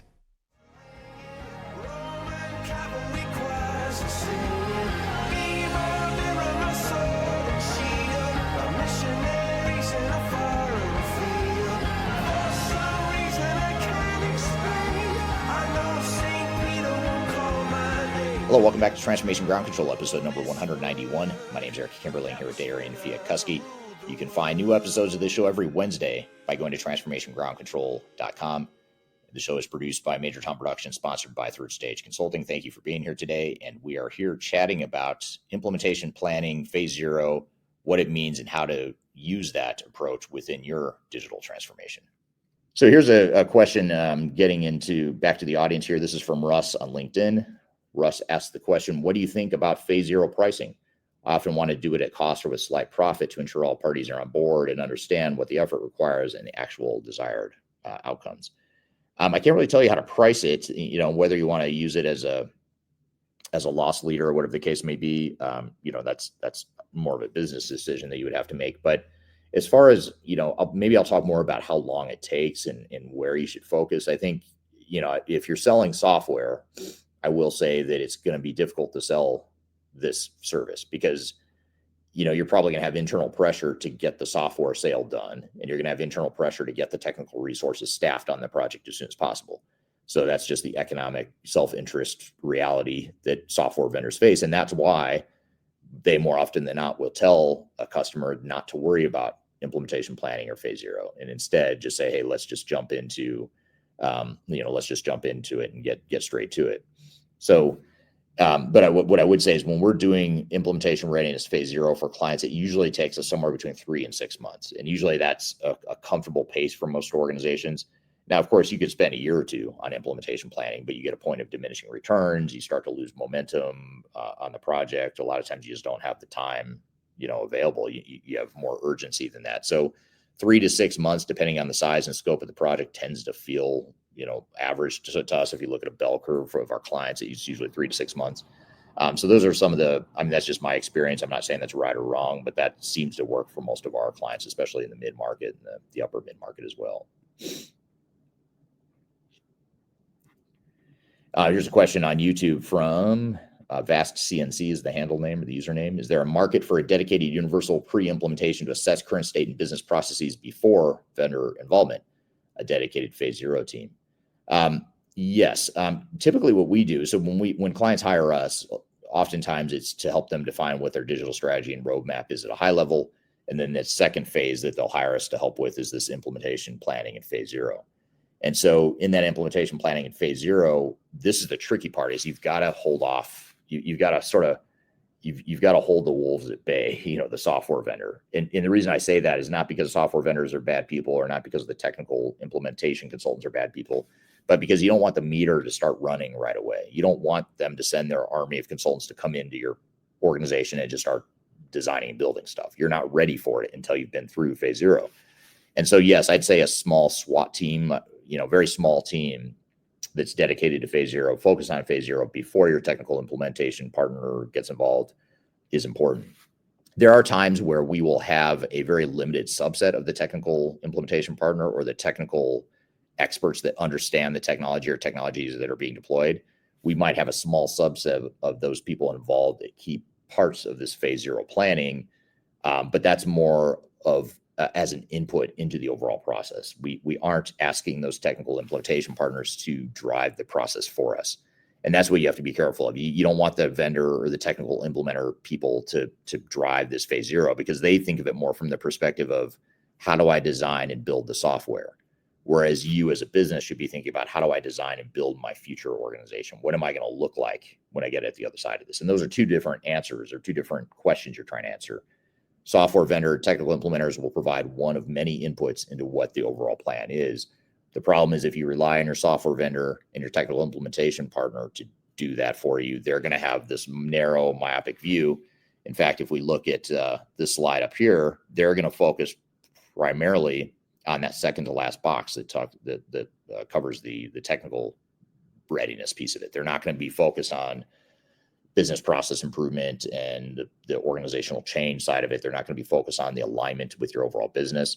Those are all things that you need someone who's objective and tech agnostic, a company like Third Stage. And yes, this is a shameless self-promotion for my company, which is Third Stage Consulting. Companies like ours can provide that sort of objective agnostic view of how your implementation should work. And of course, you need to collaborate with the technical implementer to provide that input that they have, but you also have other stakeholders you're going to involve as well, not just the technical piece of it. There's a question. I don't know that I have a good answer for it. This is from LinkedIn. I don't see the name of the person here, so apologies for that. It says, Eric, can we sometimes go too far with the efficiency lean approaches? Yes, we can actually. I think that any approach or mindset you can take too far, and I think businesses do it very often. So just like any school of thought or philosophy, you can in fact take it too far. So I would agree with that. It's all about moderation, just like sugar or other things that are unhealthy for you. You can have a little bit of it, but once you have too much, it starts to become a problem. Here's another comment from Amit on LinkedIn. Amit says the phase 0 is all about people and process, which might take longer than planned, but is worth it for digital transformations. Well said. I agree with you there. And then a follow-up here from Amit on LinkedIn. He says, methodologies are for streamlining the process and aligning the people. Of course, yes, I agree. This is from Sabahat on LinkedIn. Sabahat says, implementation readiness is the most critical aspect of digital transformation. I think I agree with you on this. Yes, I would agree with you. And I'm not questioning whether or not it's a good comment. It's a great comment. I'm just trying to think, is this the most important thing you can do on a project? You can always make arguments for, there's other things I could probably argue might be just as important. But I think if you look at implementation readiness in phase 0, it really strikes at and tackles the root cause of what causes most implementation failures and most implementation problems. In my just qualitative research with our team over the years, I've sort of boiled it down to 2 root causes of why projects fail. One is unrealistic expectations, just not understanding what it's going to take to do what it is you're trying to accomplish. And then the second is organizational change management or change resistance. And phase 0 and implementation planning really tackles and addresses both of them. They don't make the problems go away. They don't completely eliminate the risk, but they at least address the problems that are created by those 2 things, unrealistic expectations and change resistance or change management issues. So phase 0, it really tackles and addresses the root cause of both of those. I would tend to agree that if you do phase 0, you're going to have more realistic understanding of what your plan is really going to entail in terms of time and resources and money and all that stuff and scope. And it's also going to address the change management piece of it by developing a very prescriptive change strategy that you've developed by doing an organizational assessment and understanding where the change resistance is going to be as part of your planning process. You don't want to get into a implementation and halfway through the implementation really start to understand what the change issues are going to be and what the resistance to change is going to look like. You should know that stuff up front, and there's ways to do that without waiting until you experience it. Because again, if you wait till you experience it, then that derails the project. So I would say that this comment is spot on. And even if I look outside my own experience and research, so I mentioned that my experience and sort of the way I've boiled it down over the years is to those 2 things. Unrealistic expectations and change management issues. Those are the 2 root causes of failure, in my opinion. However, I recently met with and got to know a professor based out of Belgium who does research around digital transformations, ERP projects. His name is Hans Mulder, and I did an interview with him on my podcast. If you search, if you just go to my YouTube channel and search Eric Kimmerling, Hans Mulder, MULDER, you'll see this interview, and he has all this research he's done over the years of what causes failure. His quantitative research is not inconsistent with mine, but it adds another layer. And so I'd give you a 3rd root cause of why projects fail. And I don't remember the exact number. He does cite it in the podcast interview where I interview him, but he cites a number that I believe is in the 90 plus percentage point range, which is 90% or more of delays and problems with projects are caused by what he calls decision latency. So in other words, companies and teams can't make decisions fast enough to keep up with the project. And so because the decision-making is slowed down, it pushes the entire project out. You think about a software vendor and a statement of work where they say, hey, we're going to bring you the design phase and you as the customer are going to sign off on it. If they assume it's going to take you 3 days to sign off on it, but it takes you 3 weeks, you've just delayed the project almost 3 weeks. And that's just one example. You add that up over time to a bunch of decisions that get slowed down and it pushes things out. That's how the project gets delayed. And what's even worse is the budget gets out of control because the meter keeps running. You've got all these resources that are sitting idle, but you're paying them to be on the project. And that's how the budget gets so far out of control. So he talks about decision latency being the primary driver for project delays and project overruns. And phase zero, so if you take his data point and add that as a third really core root cause reason for failure, you can see how phase zero and implementation planning could help that, because now you're moving all the decisions up front and you're compressing that decision making into a dedicated phase of the project where you've made most of the major decisions you're going to have to make. And it gets back to that alignment piece that you see on the slide here, the very first row of activities. That strategic and executive alignment becomes really important. And part of it is getting these decisions around what we want to be when we grow up. What do we want our future state to be? How much do we want to standardize? Where are we willing to let different parts of the organization be independent or decentralized? Those decisions, it's much better to make in isolation up front before you have an army of people that are billing you by the hour waiting for you to make these decisions. If you can make all those decisions up front before the meter starts running, you've just saved yourself a ton of time and a ton of money, and it's going to exponentially make up for it later in the project. So I do agree that implementation readiness is the most critical aspect of digital transformation. So thank you for that comment. Another vendor comment. I love I love the vendor perspectives here today, because it's always interesting to hear, first of all, but second of all, quite frankly, these comments are different than what I would expect to hear and what I typically do hear from the vendor community. But this is from Richard on LinkedIn. Richard says, we discuss phase zero during pre-sales and make sure the customer understands the value of it. All of our customers are happy to pay for it. And chances are, I don't know if you use this as a selling point, they might be paying for it. You might be, on paper at least, asking them to pay something more incremental to what they would pay anyway. But I would say they're actually paying you less, because they might pay some money up front to do this phase zero stuff, but they're going to save a lot of money and time later. So you could actually sell it as something that you're actually saving them money. You're not asking them to pay for anything.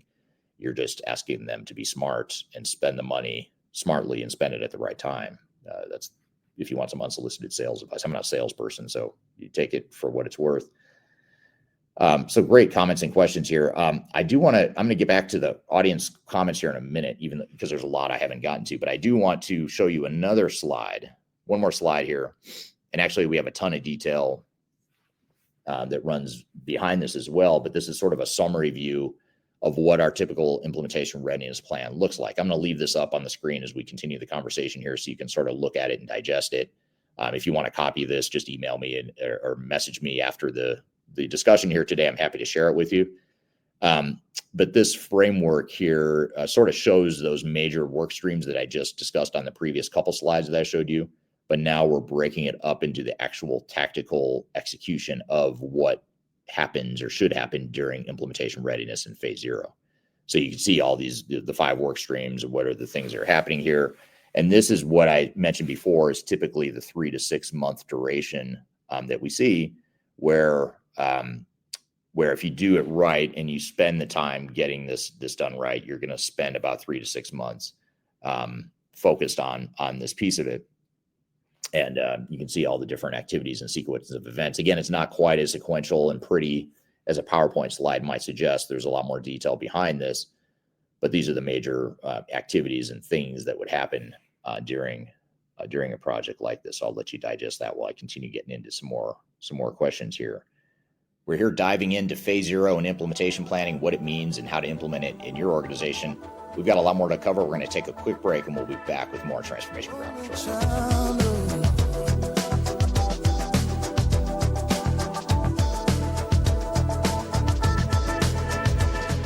If you are involved in any sort of digital transformation or business change initiative, you'll want to download the Digital Transformation Report.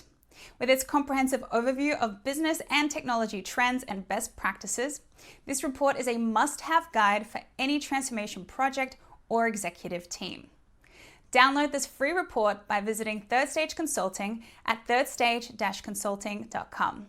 You can also visit our website to learn more about us or download independent reports, videos, and other best practices.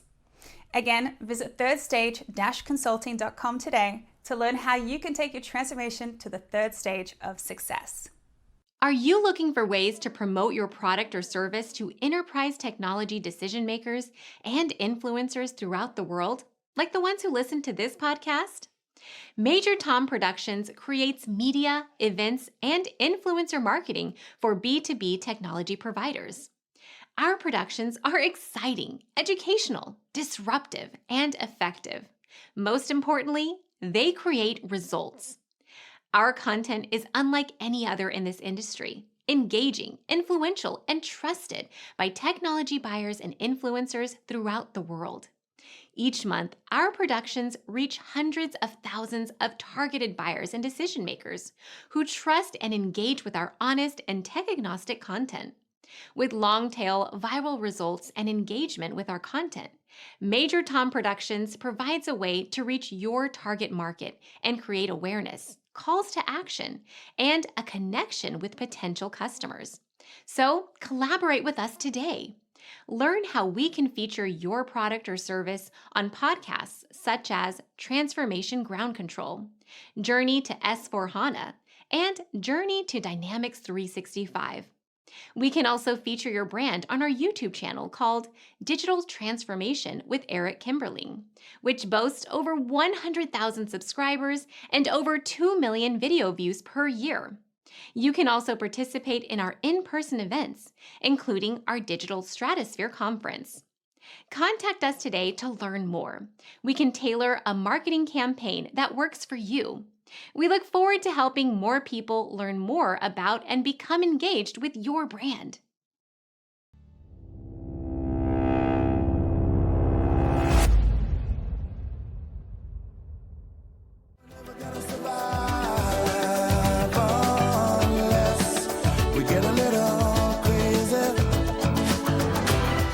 Hello, welcome back to Transformation Ground Control, episode number 191. My name is Eric Kimberling here with Darian and Chwialkowski.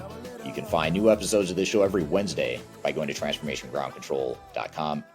The show is produced by Major Tom Productions, sponsored by Third Stage Consulting. Thank you for being here today. And we are here chatting about implementation planning, phase zero, what it means and how to use that approach within your digital transformation.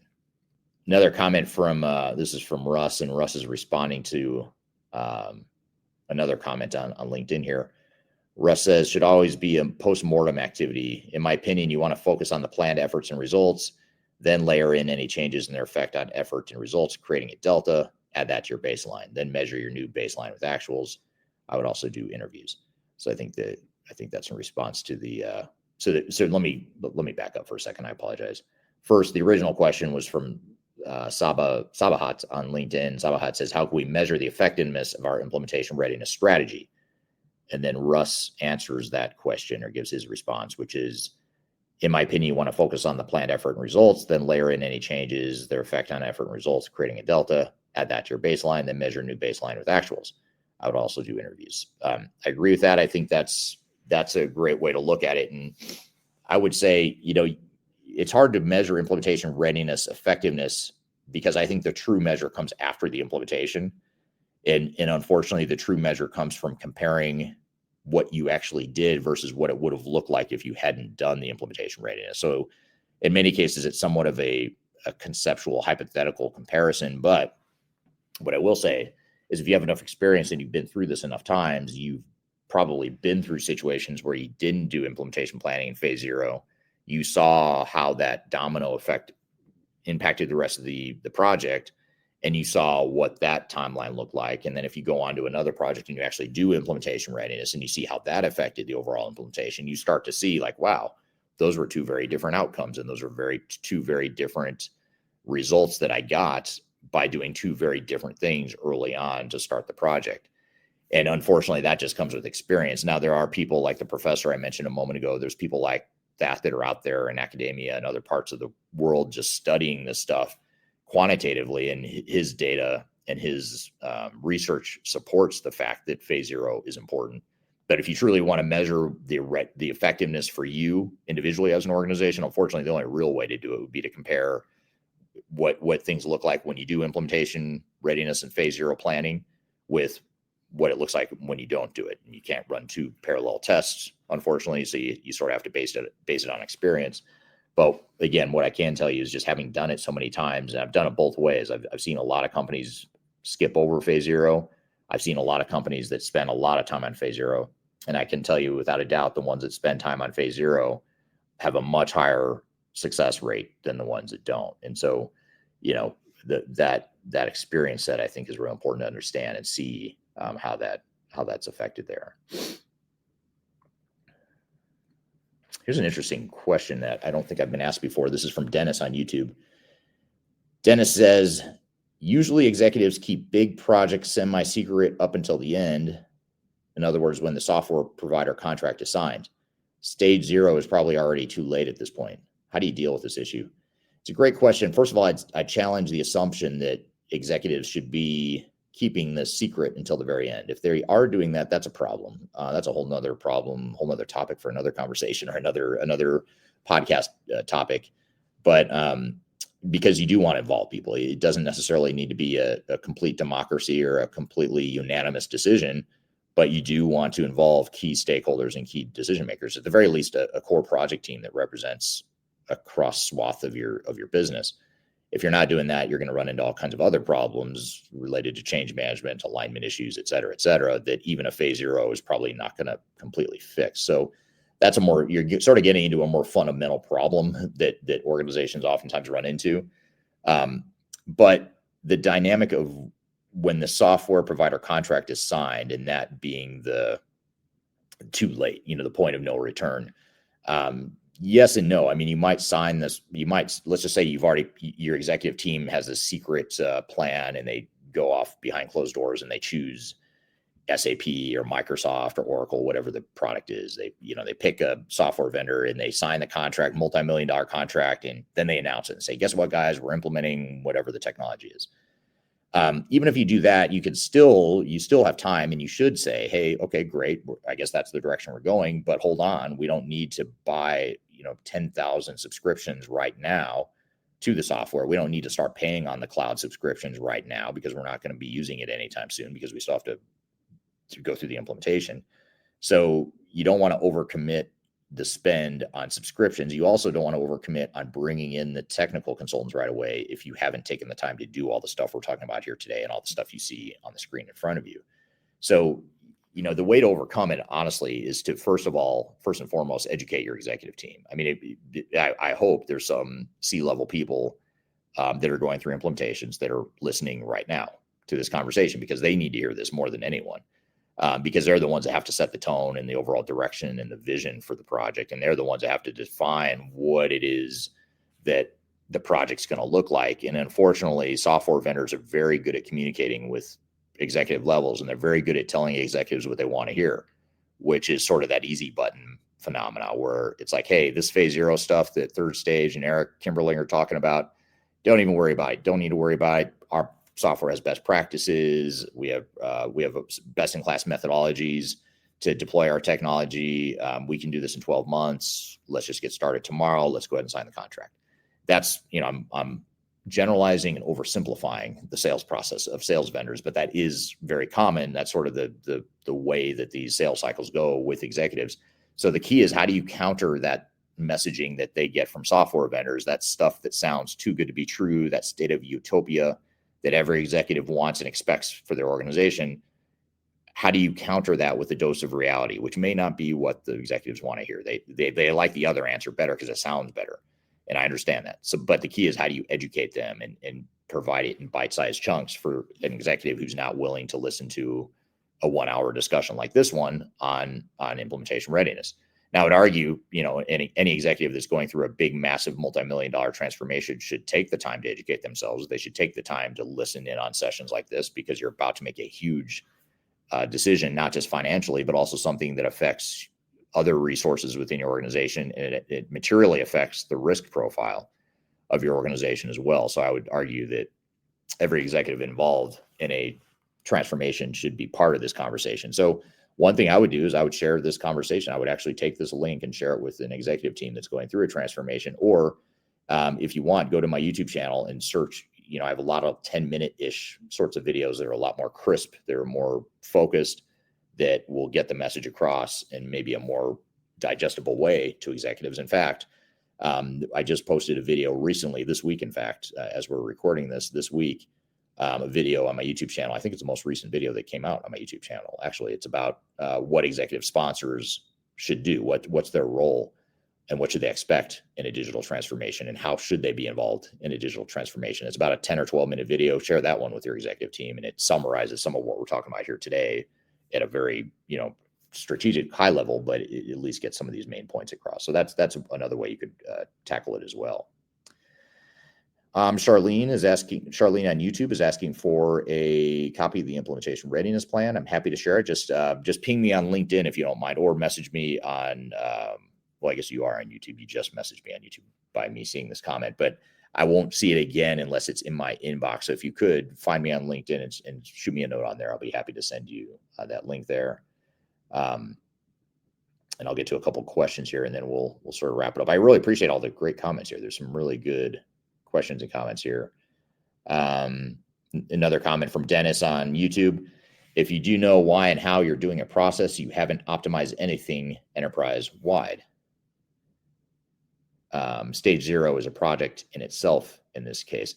I think what he meant to say, and correct me if I'm wrong, I think he meant to say if you do not know why and how you're doing a process, you haven't optimized anything enterprise wide.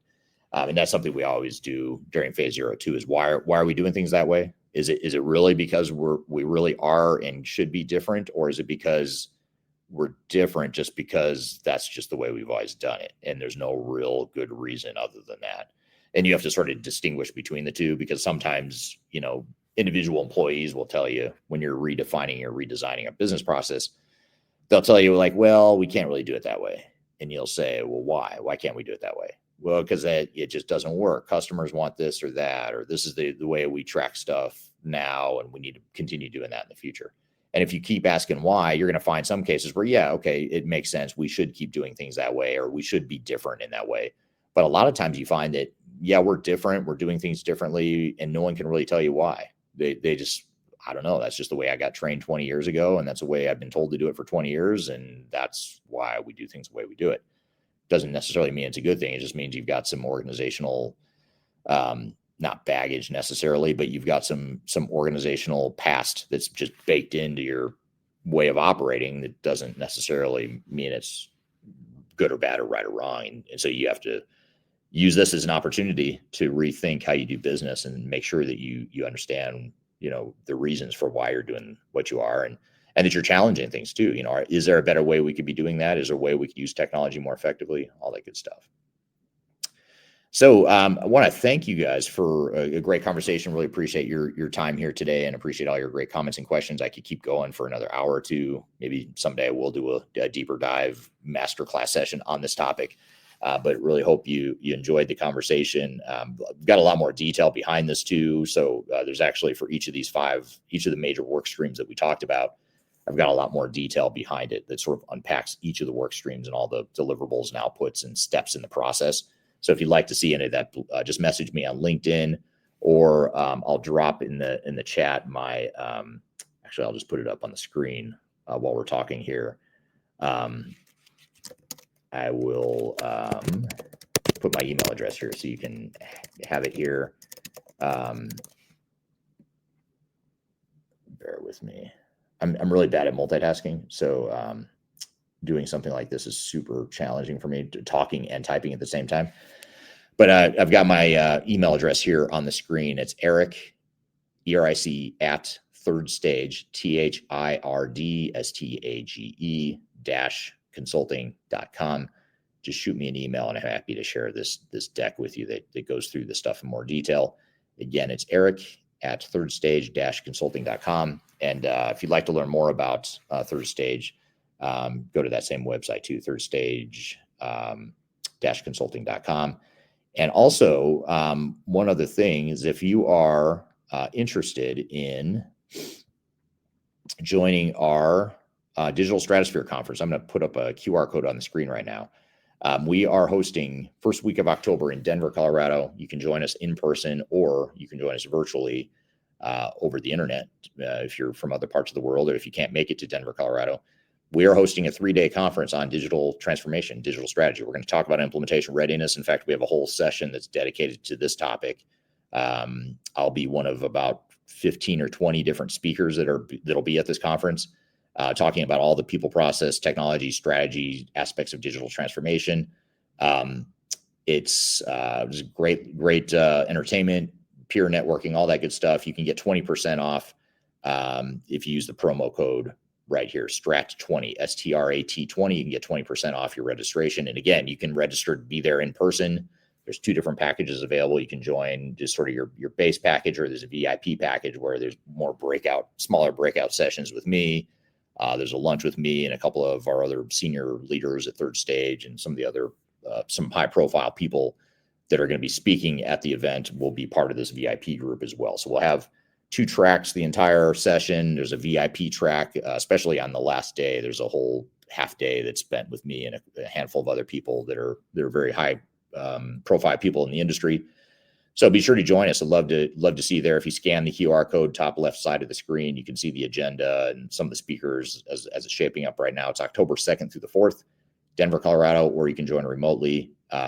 So hope to see you there. So be sure to check that out. And if you have questions about that, you can reach out to me on LinkedIn as well, or email me with the email address I just left you. So we're going to shift gears after a break here. We're going to talk a little bit more about some of what we just discussed and sort of debrief what we just discussed here in just a moment. We're also going to get into the role that executives can and should play on digital transformations. But first, we're going to take a quick break. We'll be back with more Transformation Ground Control.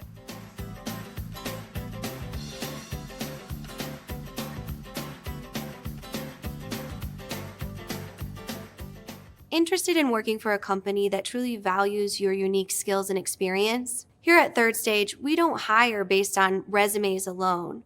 We look at the full candidate, experience, and willingness to provide excellent service for our clients. Within a technology, independent, and agnostic consulting firm, you have the opportunity to learn across industries with a diverse group of clients. Our consultants also have the opportunity to diversify their portfolio and learn across technology systems. If you're interested in joining a high-growth entrepreneurial organization, please reach out to us at work@thirdstage-consulting.com. My name is Eric Kimberling, and I'm the CEO and founder of Third Stage Consulting. Before we dive too far into today's content, I want to invite you to learn a little bit more about Third Stage Consulting, who we are and what we do. I've included a link to a video right here that describes Third Stage in a bit more detail. It talks about our story, our history, our philosophy, our clients, our service offerings, and that sort of thing. But in general, what Third Stage Consulting does is we're an independent and tech-agnostic consulting provider. We help clients through their entire digital transformation life cycles, beginning with digital strategy, software evaluation and selection, all the way through and including implementation planning, implementation readiness, and the actual implementation itself. We're technology agnostic, so we only represent our clients' best interests. We do not represent software vendors. But having said that, we work very closely with software vendors, all the leading players that you can imagine we've worked with, both in helping clients evaluate and select them, but also in helping clients implement those solutions as well. So we have a very broad, objective, agnostic view of the market that is meant to really represent your interest as you go through your digital transformation. I also encourage you to scan this QR code right here to get access to our resource center. This resource center has a ton of information, a ton of ebooks that are free. You have access to top 10 software rankings, playbooks for how to make your project more successful, guides to change management, YouTube videos, all kinds of stuff that are going to help you through your digital transformation. So I encourage you to scan this QR code to get access to those resources. And please feel free to reach out to me directly to brainstorm ideas about your project. Even if it's just informally, you want to bounce around some ideas and get some informal advice, I'd be happy to spend some time with you. So feel free to reach out to me. I've included my contact information below. You can also find it in the description field of this video as well.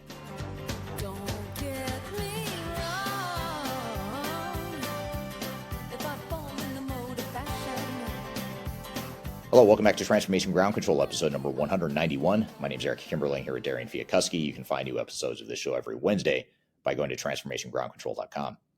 So, Darian, we just had this conversation about phase zero, implementation planning, got a lot of good conversation, good questions and comments from the audience. What were some of your thoughts and takeaways from that conversation?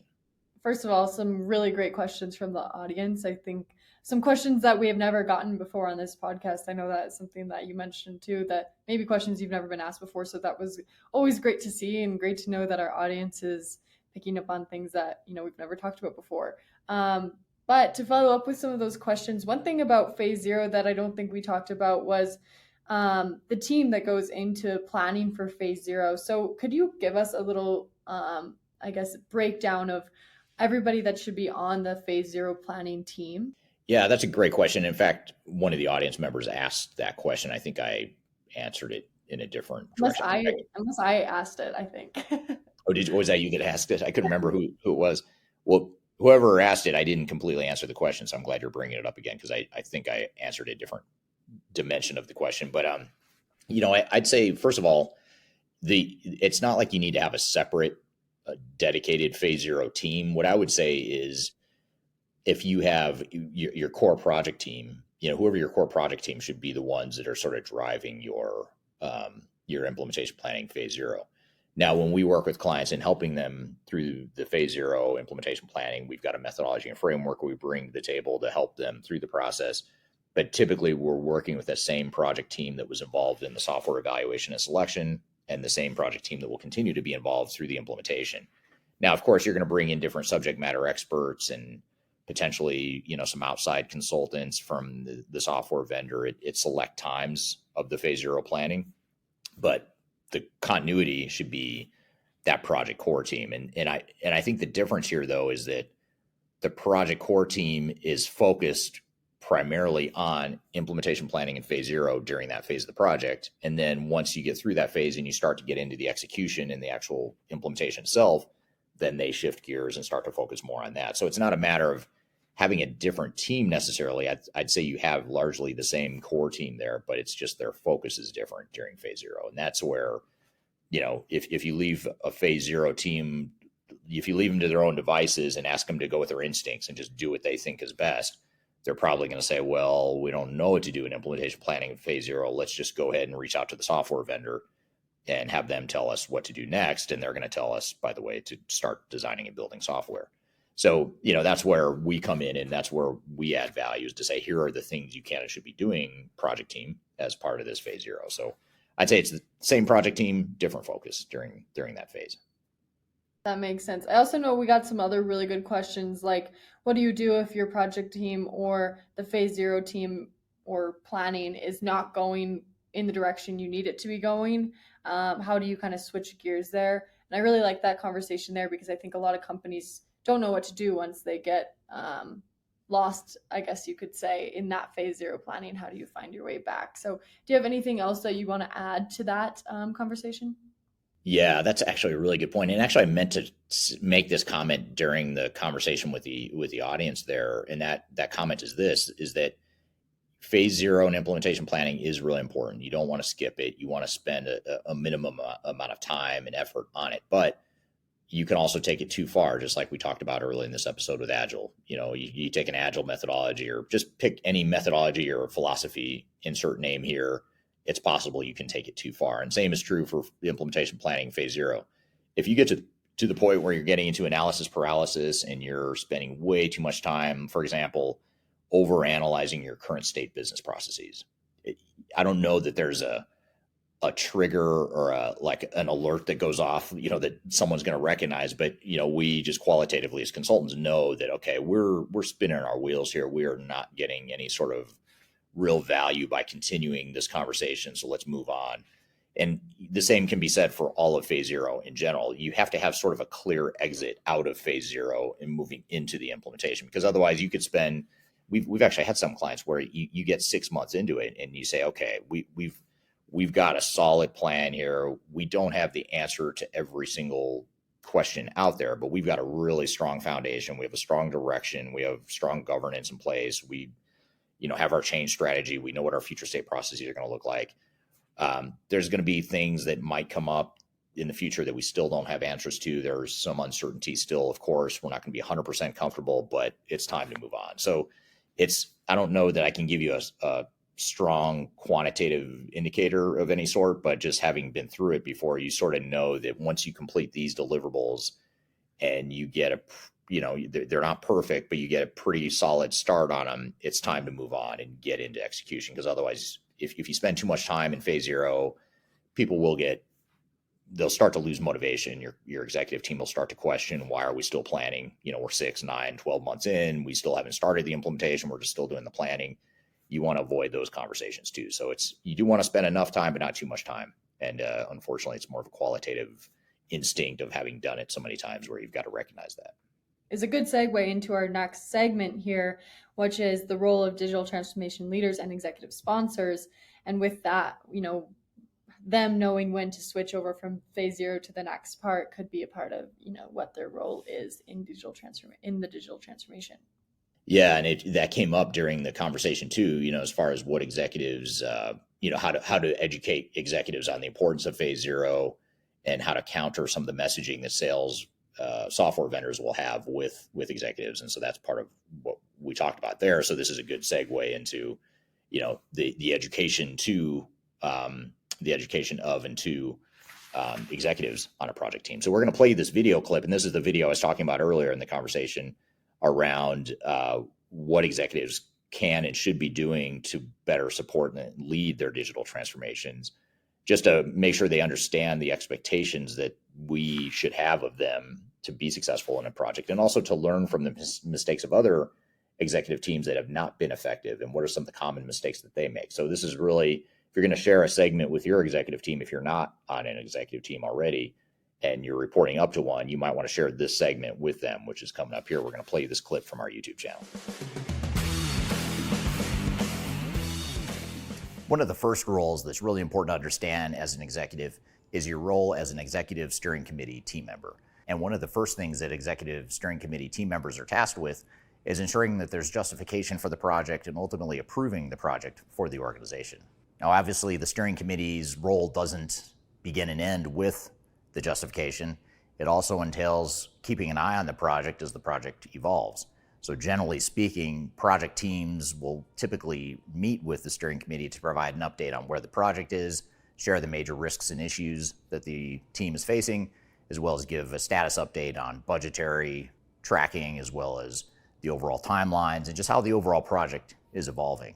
The executive steering committee is generally comprised of the executive team in general. You generally want to make sure you have someone from IT, but more importantly, you want the executive leadership from different parts of the business. So you might have your CFO or your controller involved. You might have the head of manufacturing or your COO involved. You might have your head of supply chain involved. So essentially what you want on this executive steering committee is representation from all different parts of your business, and basically involve the people that are responsible at the executive level for the entire organization, in addition to the digital transformation project. Now, to be perfectly candid, this is probably the role that executives most commonly understand and that intuitively makes sense. They know that they have to approve the project. They know that they need to get an update on the project, and they know that they might have to hold some people accountable and make an occasional decision here and there. But it's the other stuff beyond the executive steering committee where executives get stuck, and oftentimes they overlook some of these other areas, and that's what I want to talk about through the rest of this video.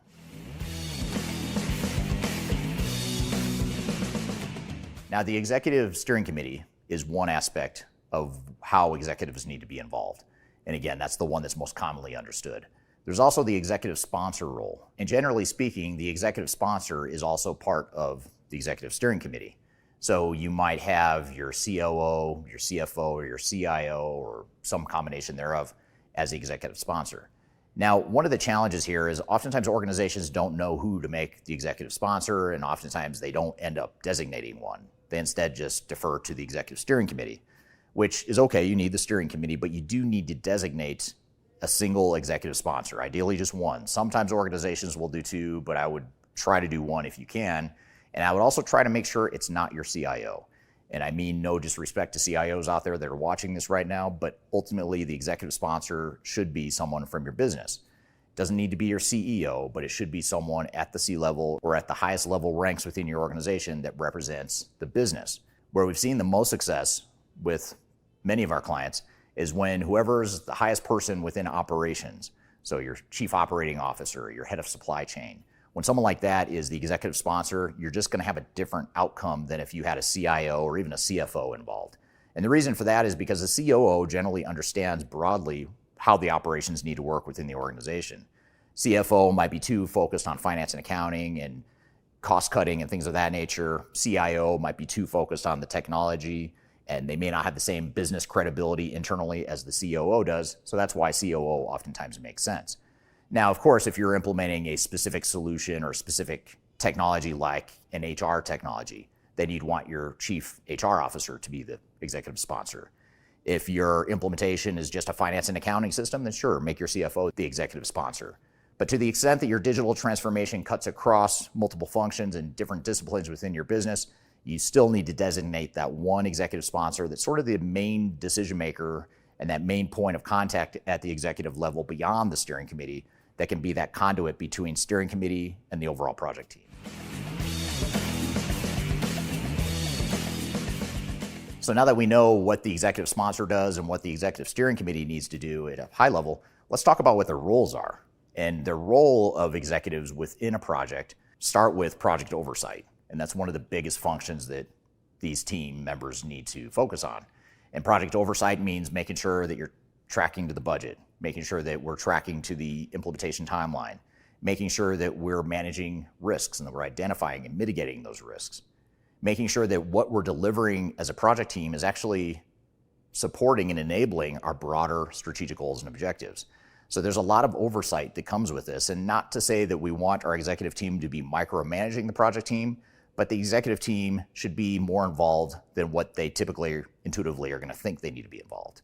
And if you think about all the different changes and decisions that need to be made during a transformation, that's why the executive steering committee and the executive team members need to be so involved in some of the day-to-day aspects of the project in terms of just making decisions, or at the very least validating decisions that are being made by the overall project team. And this one can also be tricky because oftentimes what happens is the project team is working with the system integrator and software vendor or vendors. And the software vendor and system integrators are often feeding the inputs to the project team that they will then deliver to the executive steering committee. And oftentimes that combination creates an overly optimistic view of how the project is going.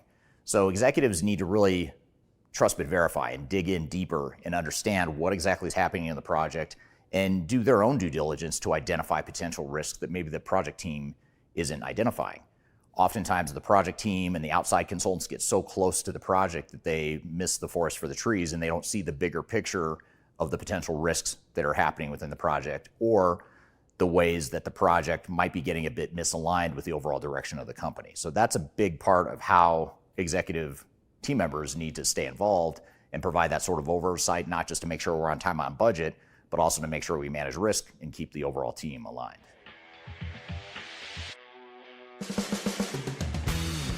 Anytime an organization goes through a digital transformation, whether it's an ERP implementation or supply chain implementation or any other sort of technology and business transformation initiative, there are major decisions that need to be made that will materially affect your business for years to come.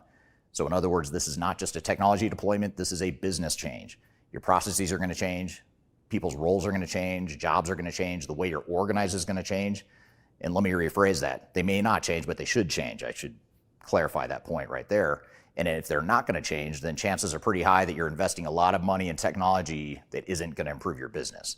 So if you want to get an ROI out of your investment in technology and you want to improve your business, you have to assume that you're going to have to make a lot of decisions around what the business is going to look like in the future. And you don't necessarily want your project team making all those decisions in a vacuum. It's not that you don't trust them, it's not that they're not capable, but oftentimes that vision for what the organization needs to look like in the future, that vision oftentimes should come from the top. It should be based on the overall strategy and the overall direction and the overall strategic pivots that the executive team is making.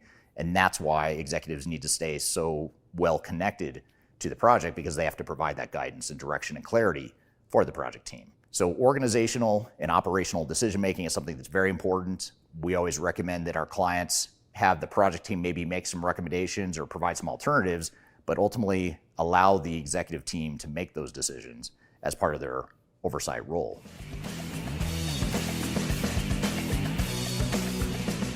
Now, the final big role that executives should play in a digital transformation, if they want to be effective, is to ensure that there's organizational ownership and alignment. And this is the one that's the hardest to touch and see and feel, and it's the one that most commonly gets overlooked by executives. And what I mean by this is that they need to make sure that they're not becoming overly dependent on outside vendors and system integrators, for one. Too often, organizations don't know enough about digital transformation or technology initiatives, which is understandable. But what they do is, instead of building up their own competencies internally, they defer to the outside consultants. And the outside consultants will certainly fuel that, and they'll feed into it because they make more money by you doing that. So the executive's role is oftentimes to say, hey, time out, let's figure out a way to bring more of this work in-house so that we can enable our own team to be successful and to make decisions on behalf of the company rather than a software vendor or a third-party technology consultant making the decisions on behalf of the company. And this is something that we advise our clients and coach our clients on every day, is to help them figure out how can they take more control of the project, more ownership of the project, and ensure that their teams are aligned. And I talked earlier in this video about how project teams oftentimes will get misaligned with the overall strategy and direction that the executives have in their own mind.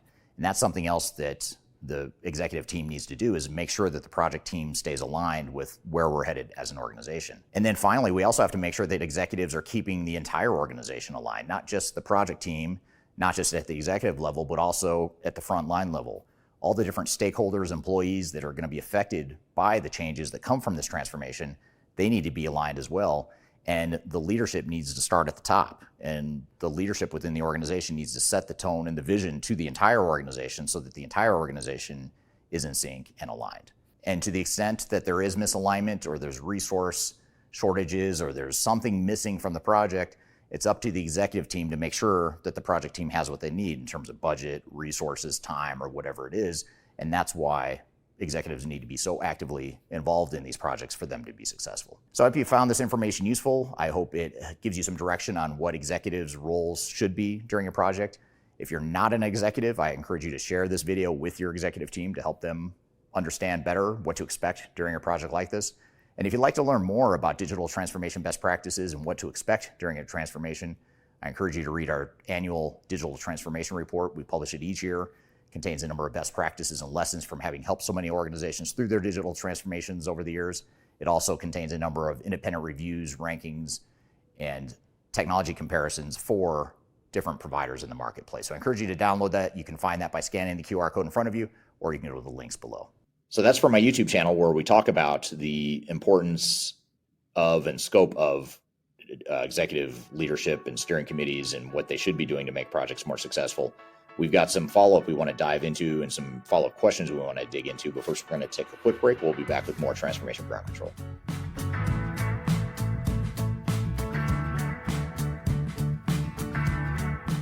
Hi, this is Eric Kimberling with Third Stage Consulting, and I want to invite you to join our annual tech-agnostic conference called Digital Stratosphere.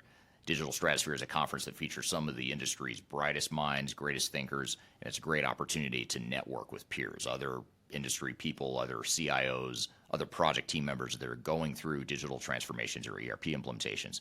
We've got a great lineup of speakers this year. It's a 3-day event, a lot of great entertainment, networking opportunities. I'll be there as one of the keynote speakers, along with some of my favorite speakers in the industry as well, both within Third Stage Consulting, but also outside the company as well. So I encourage you to check it out and learn more. You can go to stratosphere2024.com to learn more about the event. You can see the agenda, the way it's shaping up, and you can see some of the past testimonials of people that have attended. And the event is October 2nd through the 4th, 2024. It's going to be based in Denver, Colorado, downtown Denver, beautiful downtown Denver in the fall, which is a great time to visit Denver if you haven't been. Again, stratosphere2024.com. Check out the agenda. Check out our early bird pricing for passes. And the other beautiful things, if you can't be here in person in Denver, which we hope you can, but if you can't, you can also join remotely as well. We have virtual passes available as well, so you're able to join from wherever in the world you might want to join from. So stratosphere2024.com, check it out, and I hope to see you there. People oftentimes ask me how I built such a strong social media following on YouTube and LinkedIn and Facebook and other outlets. And the fact of the matter is it took me a long time to build a following through a lot of trial and error, making a lot of mistakes. Had I known that there were companies out there that could help me build my brand, I would have done that a long time ago. I didn't know that, but the good news is that there is today a consulting firm that will help you through building your own personal brand through some of their training programs.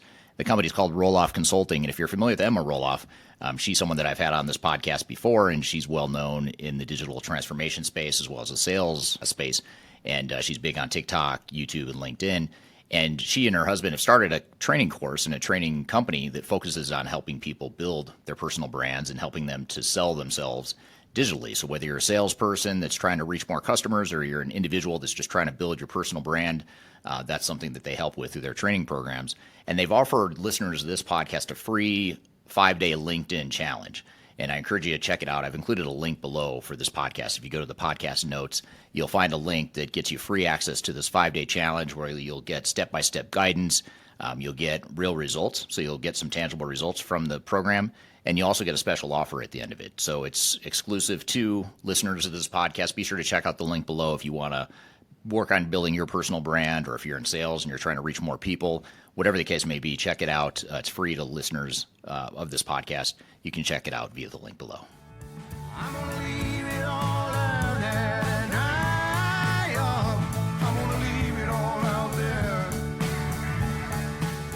Hello, welcome back to Transformation Ground Control, episode number 191. My name is Eric Kimberling here with Darian Chwialkowski. You can find new episodes of this show every week by going to transformationgroundcontrol.com.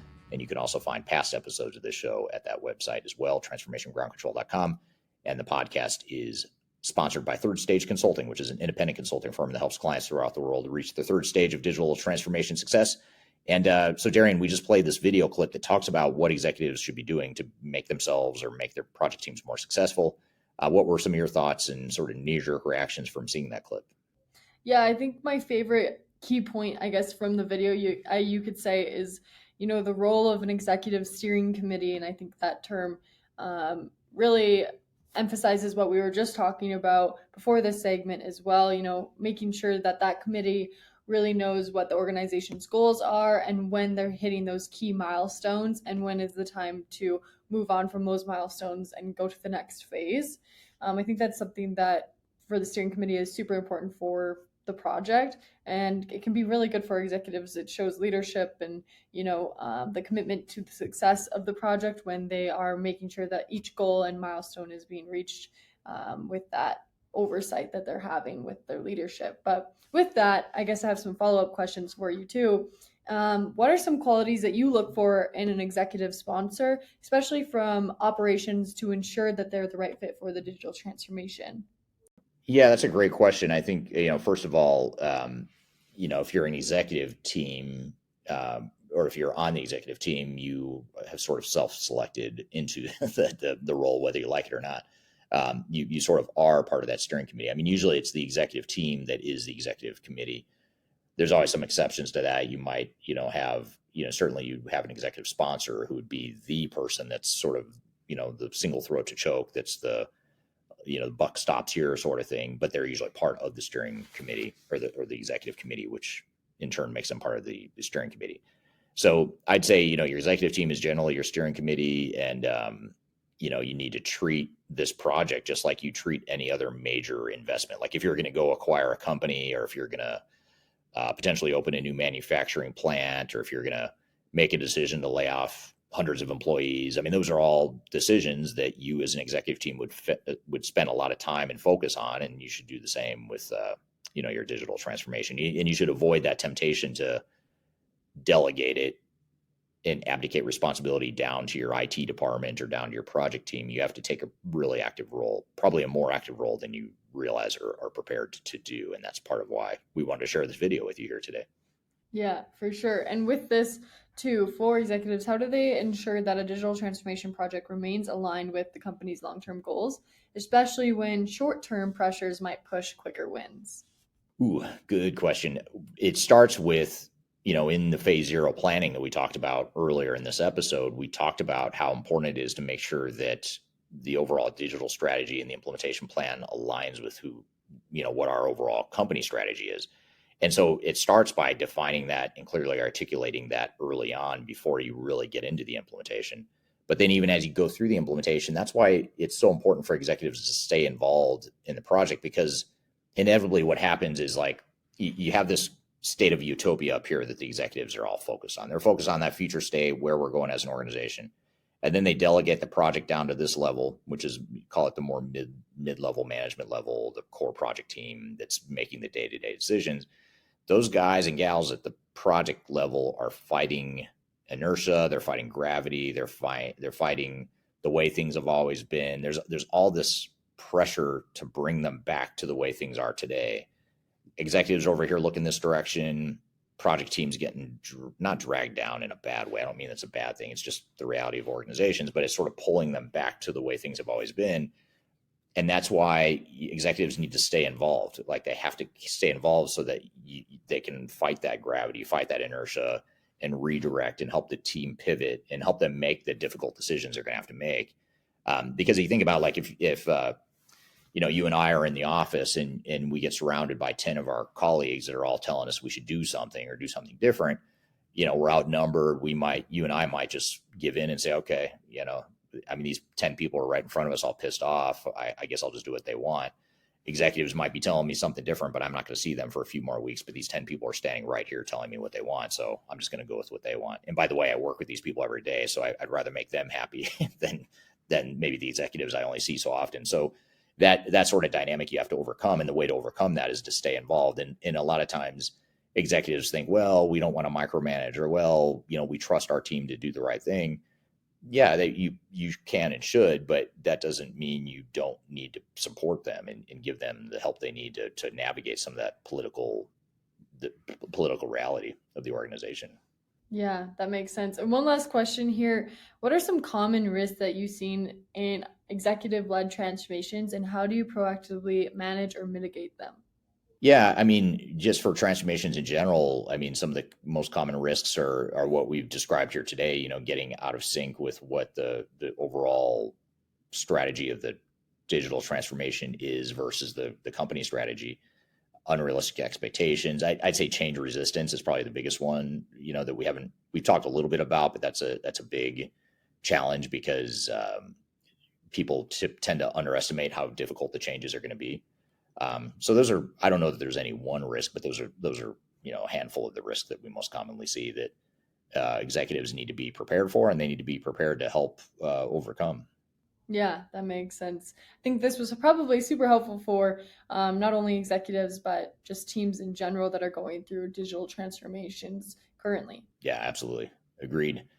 Yeah, good stuff. Well, thank you for your help and feedback on this discussion, Darian, and thank you to the audience for the great conversation and great comments and feedback. Love to hear your additional comments as it relates to what we've talked about here today.